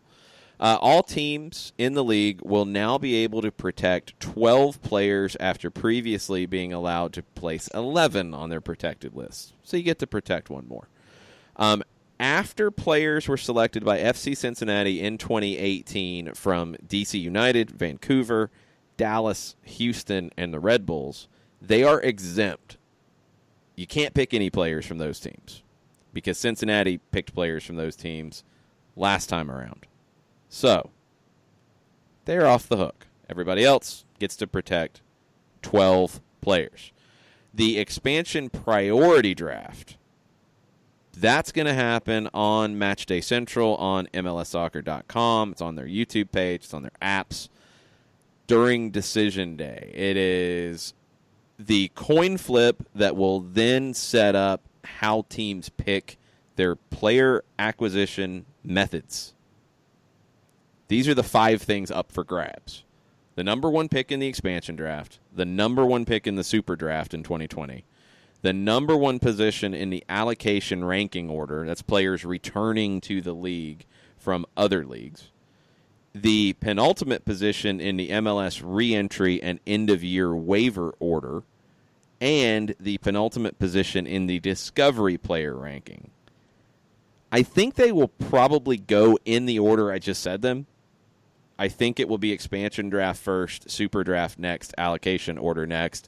And then, flip a coin. I would probably go re-entry and end-of-year waiver order ahead of discovery player ranking, but it's not a huge difference in those. But I think expansion draft is your clear number 1 pick in the priority draft. Even if Miami is doing the business that they're doing, allegedly. And want to do. Yes, 100%. All right. Why would you go the other way? Because I'm just saying that if you're getting all of the guys that you're getting and bringing them in from overseas, and you're happy with where you're... First off, they've got, 3 players? They have Pellegrini and Carranza from Argentina, and they have David Norman Jr. from Vancouver. I think those are the 3 players they officially have on their roster at this point. Nashville's got more than that. Right. But if you're bringing in all these guys and if you're looking at yourself top-heavy financially, would you not have to go the other way? You're not going to be that top-heavy financially. You can't think about expansion draft affecting your salary cap in that big of a way. It might affect who you pick. But teams are only able to protect 12. There's going to be useful players available. I think there's far more useful. I think your first pick in the expansion draft will be far more useful than your first pick in the super draft if you're Miami or Nashville. So that's why you go there first. And if you don't feel like it would be, I think as a trade value, it's better. Traded for assets. Well, pick a player and trade it for assets. You can't trade the expansion draft pick. Like, you can't trade it to a team that's existing. They don't get to pick an expansion No, but draft. you pick a player that you want to flip to someplace else to get more assets to turn that around. Correct. You could do that. So, yeah, I think the expansion draft has more value. So, that is the update That's how it's going to go down. You will find out who picks first in all of those things on decision day before the matches start. It'll be part of the broadcast of Match Day Central from MLS headquarters in Manhattan. That starts at 3 o'clock. I think the games on decision day start at 4 o'clock. So, with all of that out in the open now, what do we have left on the Twitters to finish up tonight? Caleb Cook wants to know how badly do the Falcons beat the Colts on Sunday, but currently, Caleb, the Colts are a 1.5 favorite. Really? Yep. I would disagree with that sentiment. I would 1.5 and 47. 1.5 and expect the Falcons to win. Who's the quarterback for said Indianapolis Colts? Jacoby Brissett. How is he? Average at best. Still learning the system as the number one QB. Yeah, that's a little generous. I think the Falcons will be okay. So you're saying you would put a fruit punch juice box on that one, sir? Yeah, they'd get a fruit punch. They'd get a fruit punch on that. That'd be okay. I'm okay with that. All right. Shiva, what are your thoughts on Gressel? Is this running up and down the field too much for him? I've not been too impressed with his crosses and defensive work. Maybe I am overreacting. I don't know what else to do with him, honestly. I mean, I don't think he is a better central midfield option than Nagbe, Remedi, or Hindman, or Barco when he's healthy, or Jeff, because Jeff does something different. So he's not going to beat out one of them centrally, I think. I think his greatest asset is the passes in from the wing. I think he's okay. I mean, I thought it was a bit of an overreaction when the shift to the 3-5-2 happened, and it then sounded like Julian Gressel had become the best player in the league. I don't think he's playing badly now. I think he's got limitations, and I think he also has great assets. His right foot and his ability to pick out a pass, and especially a pass from a wide position, not just whipping across in and seeing what happens, he's as good as anybody in the league on that. But he's not going to blow you away with speed. He's not a top, 20 player, 30 player in the league in dribbling. He's a really good player who has a role that suits him very well. Teams can try to minimize his effectiveness by attacking him more, and I'm a little surprised we haven't seen more of that. But he's the most effective option for this team. I think the combination of Escobar as a center back and Gressel as a wing back, from an attacking perspective, that's the way Atlanta United needs to play. If they have to shut a game down late, Escobar as a wing back and Gressel either centrally for his size to win the second ball or subbed out, I think is a stronger defensive tactic and setup. But I think it's fine. I think the reactions for Gressel in the 3-5-2 were on the overside earlier in the year, and I think now they're on the overside earlier in the run in the 3-5-2. I think they were overreacting to his good performances. I think that's overreacting to his lesser performances, which still aren't bad. Katie Weaver admits she didn't see the whole game, but the reaction from the Fox broadcast crew seemed to be, hey, all wins aren't always pretty, but they got it done. How do you rate this on the scale of win ugly grind to champagne football? Hashtag overreaction Monday. I mean, it's the life in this league. It's the challenges in this league. So, look, you're not going to be able to play, honestly, even the best teams in the world. I mean, Barcelona's gone through it when they were at their best, and they struggle at times now. And Manchester City went through it at Norwich, and they'll go through it again this year, where you can't find that champagne football. You can't open the cork. You can't open the bottle. You got to figure out something else. Sometimes you got to hit somebody over the head with the champagne bottle instead of drinking it. That happens. That's a thick bottle to hit somebody over the head with, too. That's effective. You're going to be able to do some damage with it. So maybe the damage you do is different than drinking said champagne, but that's just... it's back to kind of taking what the game gives you. And I think Atlanta overall has done a really good job of that this season, but the Columbus game was one where they lost that focus on that, and they played into the opponent's hands. So this was a game where the opponent was going to make it difficult to display champagne football for 90 minutes. I thought you got elements of it on the counterattack that led to the first goal, and Joseph drank all the champagne and then hit somebody over the head with the bottle after scoring the second goal because it was that good. That's okay, too. It's just how things are going to play out sometimes. In a perfect world, you can play the best. You can play like Atlanta did in the first 20 minutes against Minnesota. You could play that for 90 minutes every week, but it doesn't happen. ATL-UTD fan number one with a statement this evening. Hold that thought real quick. We have a tweet, and this is not clear. This is not official. But Chuck Me 92 Soccer on Twitter, who follows the Development Academy, U.S. youth players, U.S. eligible dual Nats, has a couple Development Academy moves, and one of them is Will Vent going from Atlanta United to the Colorado Rapids.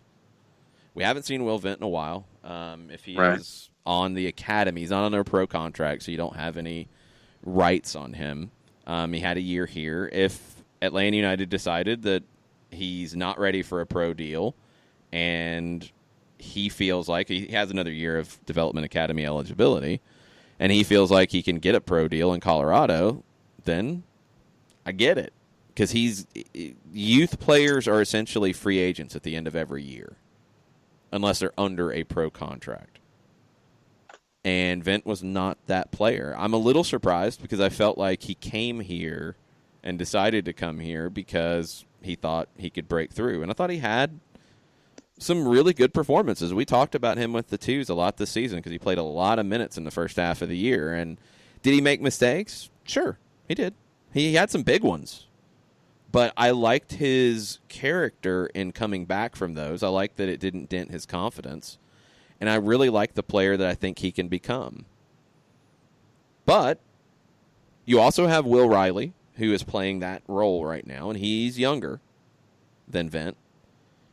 You also have Eric Remedi, who's not an older player in this team. You also have Emerson Heineman that you acquired since Will Vent came to the academy. And by all accounts, you're going to keep Emerson Heineman. I don't think he's going to go back to Bournemouth. That changes the depth chart a little bit. And don't know what the discussion was. Haven't heard anything from Vent himself. Don't know if, what the decision was here. But, yeah, I'm a little surprised when I see that. We were asked by John Dolazar thoughts on that. And, yeah, it was a little surprising to see that.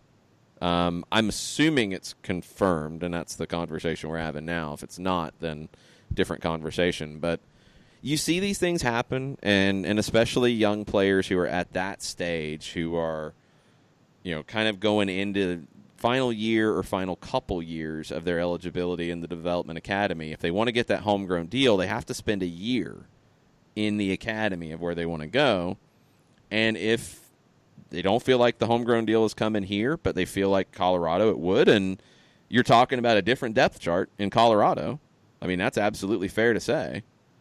So there's probably a greater chance of him getting that contract there than he would be in Atlanta. And if that's the goal, then that's the goal. ATL-UTD fan number one with a statement this evening for our friends who may not be aware. Don't bother reading any MLS media jokes, interpretations about the current MLS champions. It's all rhetoric and narrative driven. Yep, someone got it right when he called someone an idiot. Focus on our media team. That's all I'm just saying. Oi. Yeah. Oi. Yes. Daniel Price. Joe's fired up. Don't know if it was brought up in the after action on 92.9, but my biggest takeaway is that we don't deserve Joseph. How is he only valued at $10.5 million on Transfermarkt? He's the all-around best striker in MLS at this point. Hashtag Overreaction Thursday. Oh, we talked about it. You got your time on Full Time Report, Daniel. Definitely go check that out. It should be up now on 92.9 The Game's website. and on your pod catchers of choice. I've said it before, and I think it's gotten better, but I do think it's still out of whack. The valuations on Transfermarkt, I think they're really good for a lot of leagues around the world, but I do think that when it comes to MLS players, they're not accurate, and I don't think they're realistic on a lot of them. And we'll start with Atlanta, since Daniel opened that door. Atlanta is, by Transfermarkt's valuation, the most valuable roster in Major League Soccer by a large margin. Pity Martinez leads that, $17.1 million, and a lot of that is based off what Atlanta paid for him. Joseph Martinez is next, $11.4 million. I think that's too low. Ezequiel Barco, $9.12 million. I think that's too low, and I think that's not reflective of what was paid for him and also where he is now. I think you're not going to sell him for that amount. And if the market value number that Transfermarkt posts is that's what it's trying to hit, is the trigger that would lead to a sale, I think Joseph is very low. I think Ezequiel Barco is very low. Tito's next at $4.56 million. Maybe. Julian Gressel, $2.85. That's a tough one because Julian Gressel, I think, probably has more value within the league than outside of the league, and Transfermarkt, I don't think, is factoring that in because of the uniqueness of MLS and allocation monies and trades and that type of stuff. Leandro's next at $2.57. Darlington Nagbe, $2 million. Eric Remedi, $2 million. Justin Merrim, $1.71. And Emerson Heineman, $1.14. That's your players over the $1 million mark. Miles Robinson, $969,000. I mean, that I think is very low. I don't think they've got a grip on how to properly value MLS players just yet. Just like I don't know if clubs in Europe, which is going to be the primary buyer of Major League Soccer talent, I don't know if they have their grip on where to start the bidding on MLS players. I think it'll get better over time, but I don't think it's accurate right now. Our friend Gustavo comes in talking about LGP and Escobar.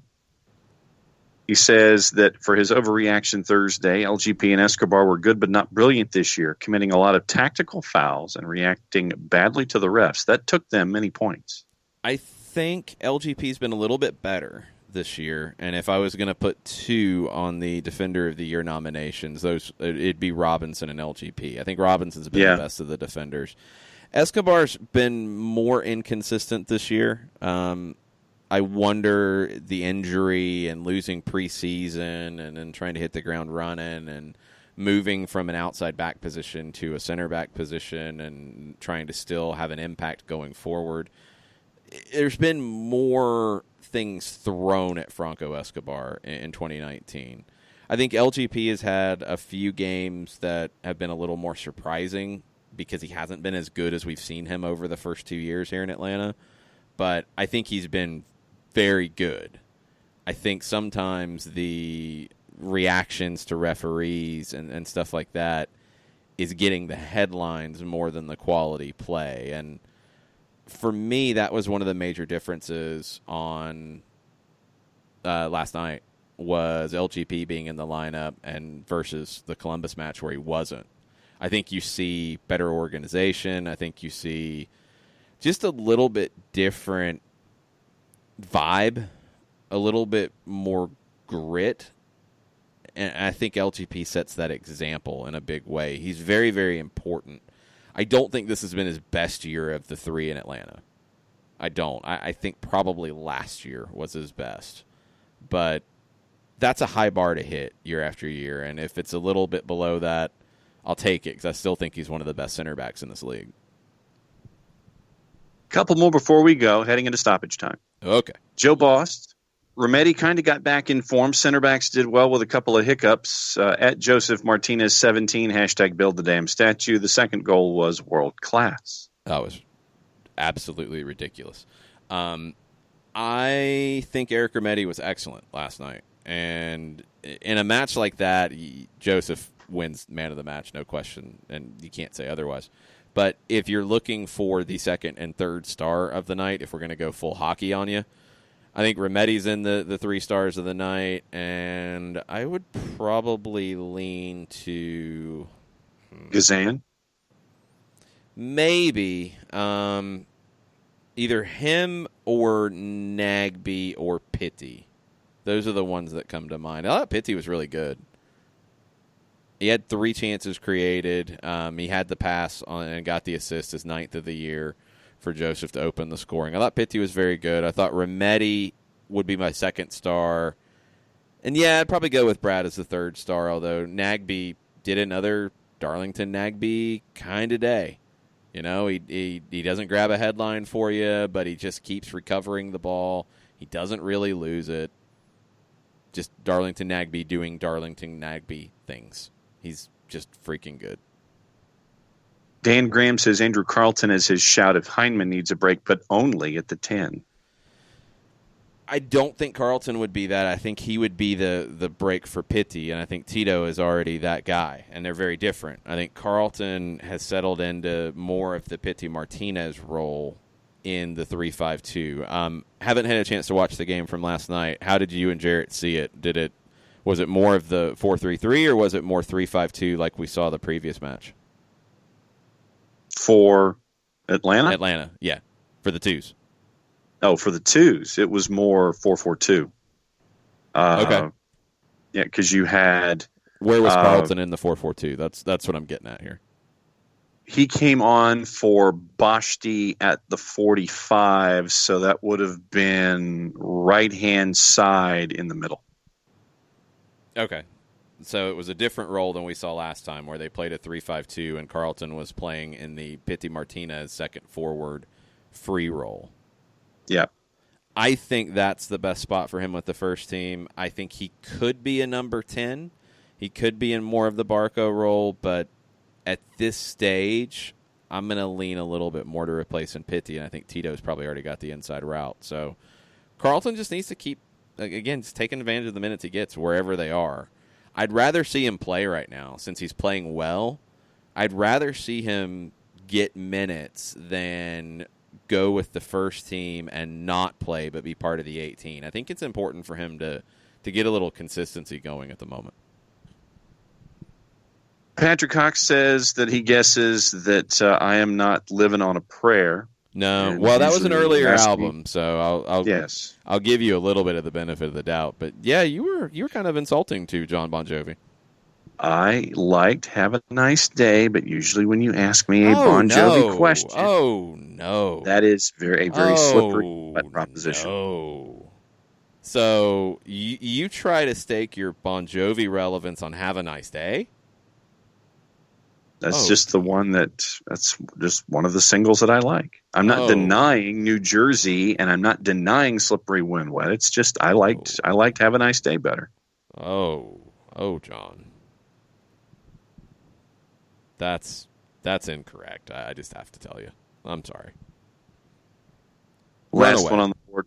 Runaway, Living on a Prayer, Bad Medicine, You Give Love a Bad Name, Wanted Dead or Alive. All Runaway for me, way ahead of Have a Nice Day. No, I mean Runaway for me is one of the tunes that I like from Bon Jovi.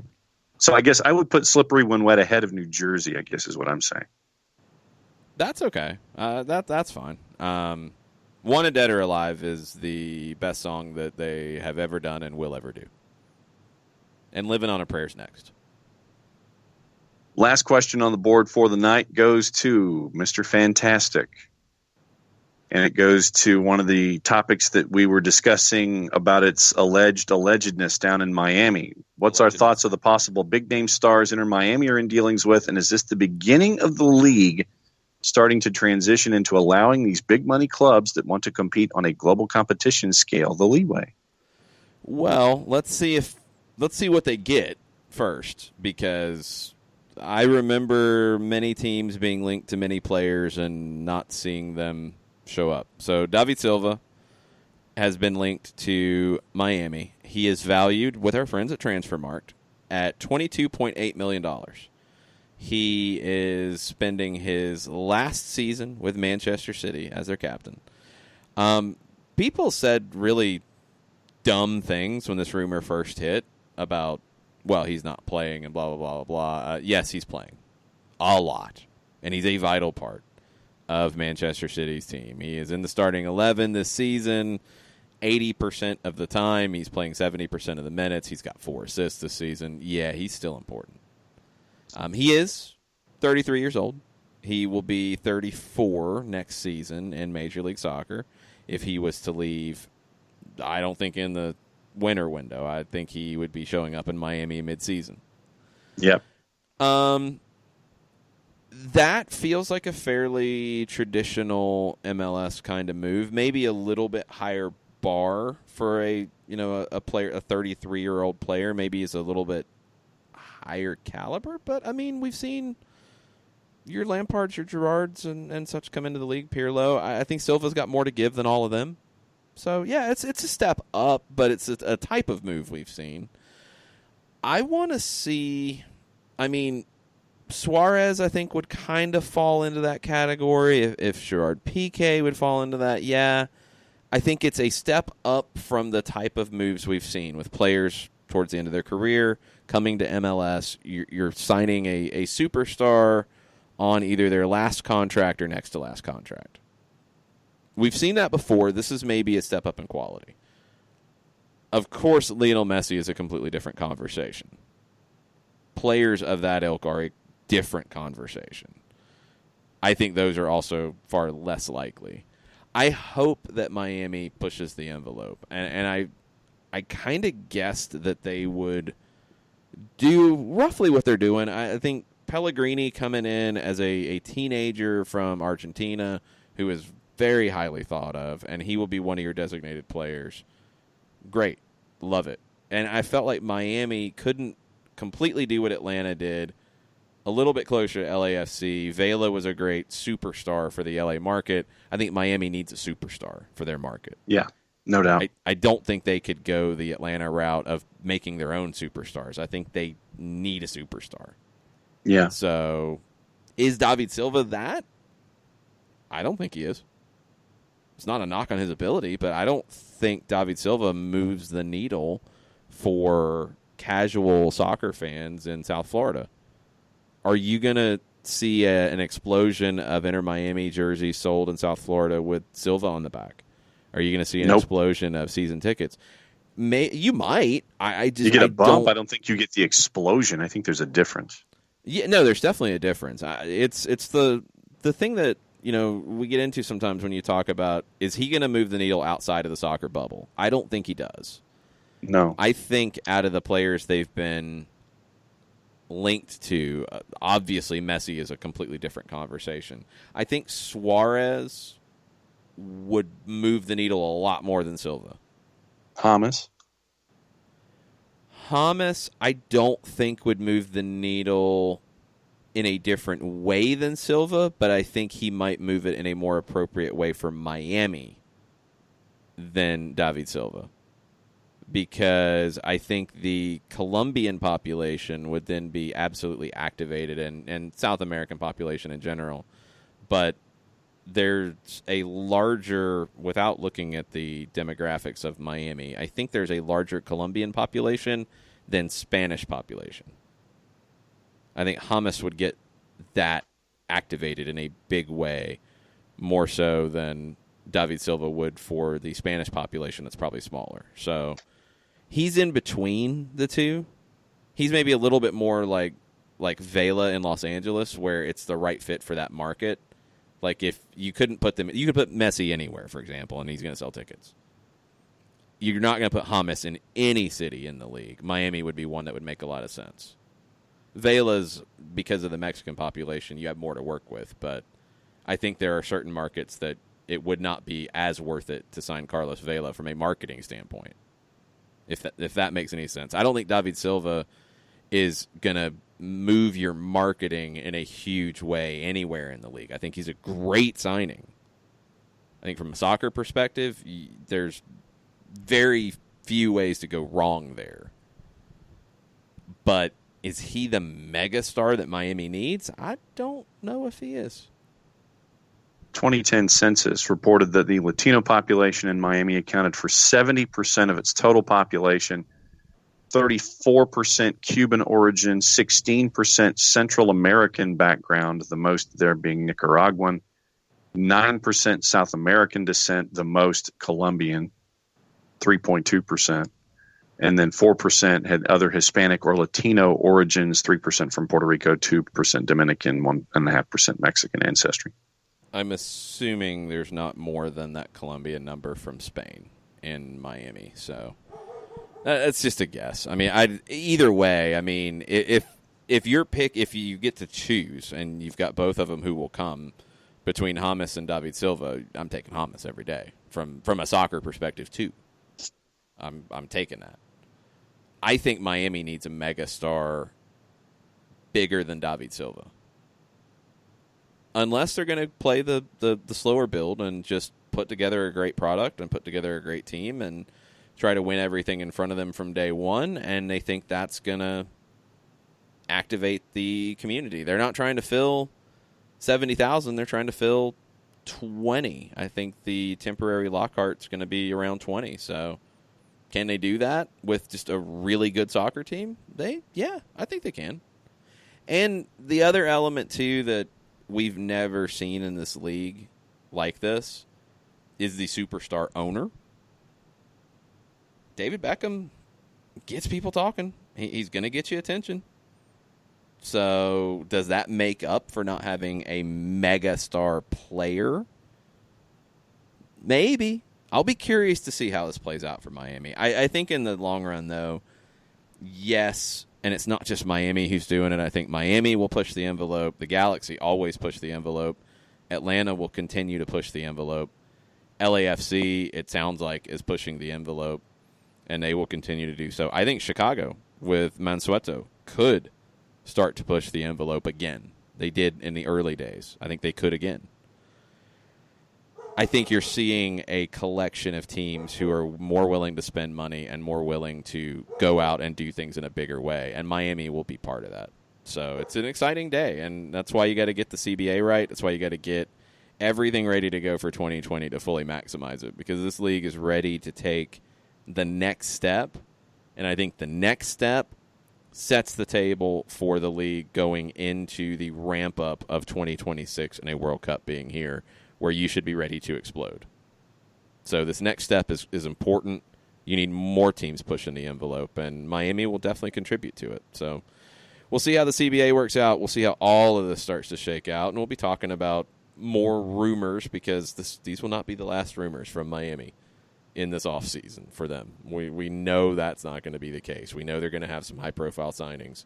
I can't wait to see what directions they go. I'm excited. I want to see who their manager is going to be. That's the one that I'm probably waiting on more than anything. Are they going to go big-name manager, or are they going to go with just a really good manager? Are they going to go European, or are they going to go South American? What are they going to do? I can't wait to see it. Because then that determines how you want your team to look on the pitch. And it can. Yeah. So we are caught up, sir, on the Twitters. We are locked up, good to go, and ready to exit the studio until 12 hours, 45 minutes from now. Yep, we'll be back on the show in the morning, 9 o'clock. We'll have Doug Robertson with us. We'll have Mike Conti with us. We will preview all the matches around Major League Soccer for you. We will get you set for prize picks. We'll see if Daniel Price has time to look at the board and give his predictions, because they're always very good. We'll take a look at fantasy, and we'll update you on any injuries, any players who are going to be out, any players to avoid. And we will get deep into Atlanta-San Jose, because this is just a fascinating game we're going to see at the Benz on Saturday afternoon. The last two times these teams have played, both of them were nuts. This one could be double, triple, quadruple nuts because of what San Jose brings style-wise, how open this game can be. Could be a lot of fun, and it's going to be stressful probably, and we'll get into all of it and set you up for all of it tomorrow morning. So thanks for listening. Thanks for all of the tweets. Thanks for all of your reactions, all of your thoughts on a Thursday. Mucha plata, y'all. Mucha plata.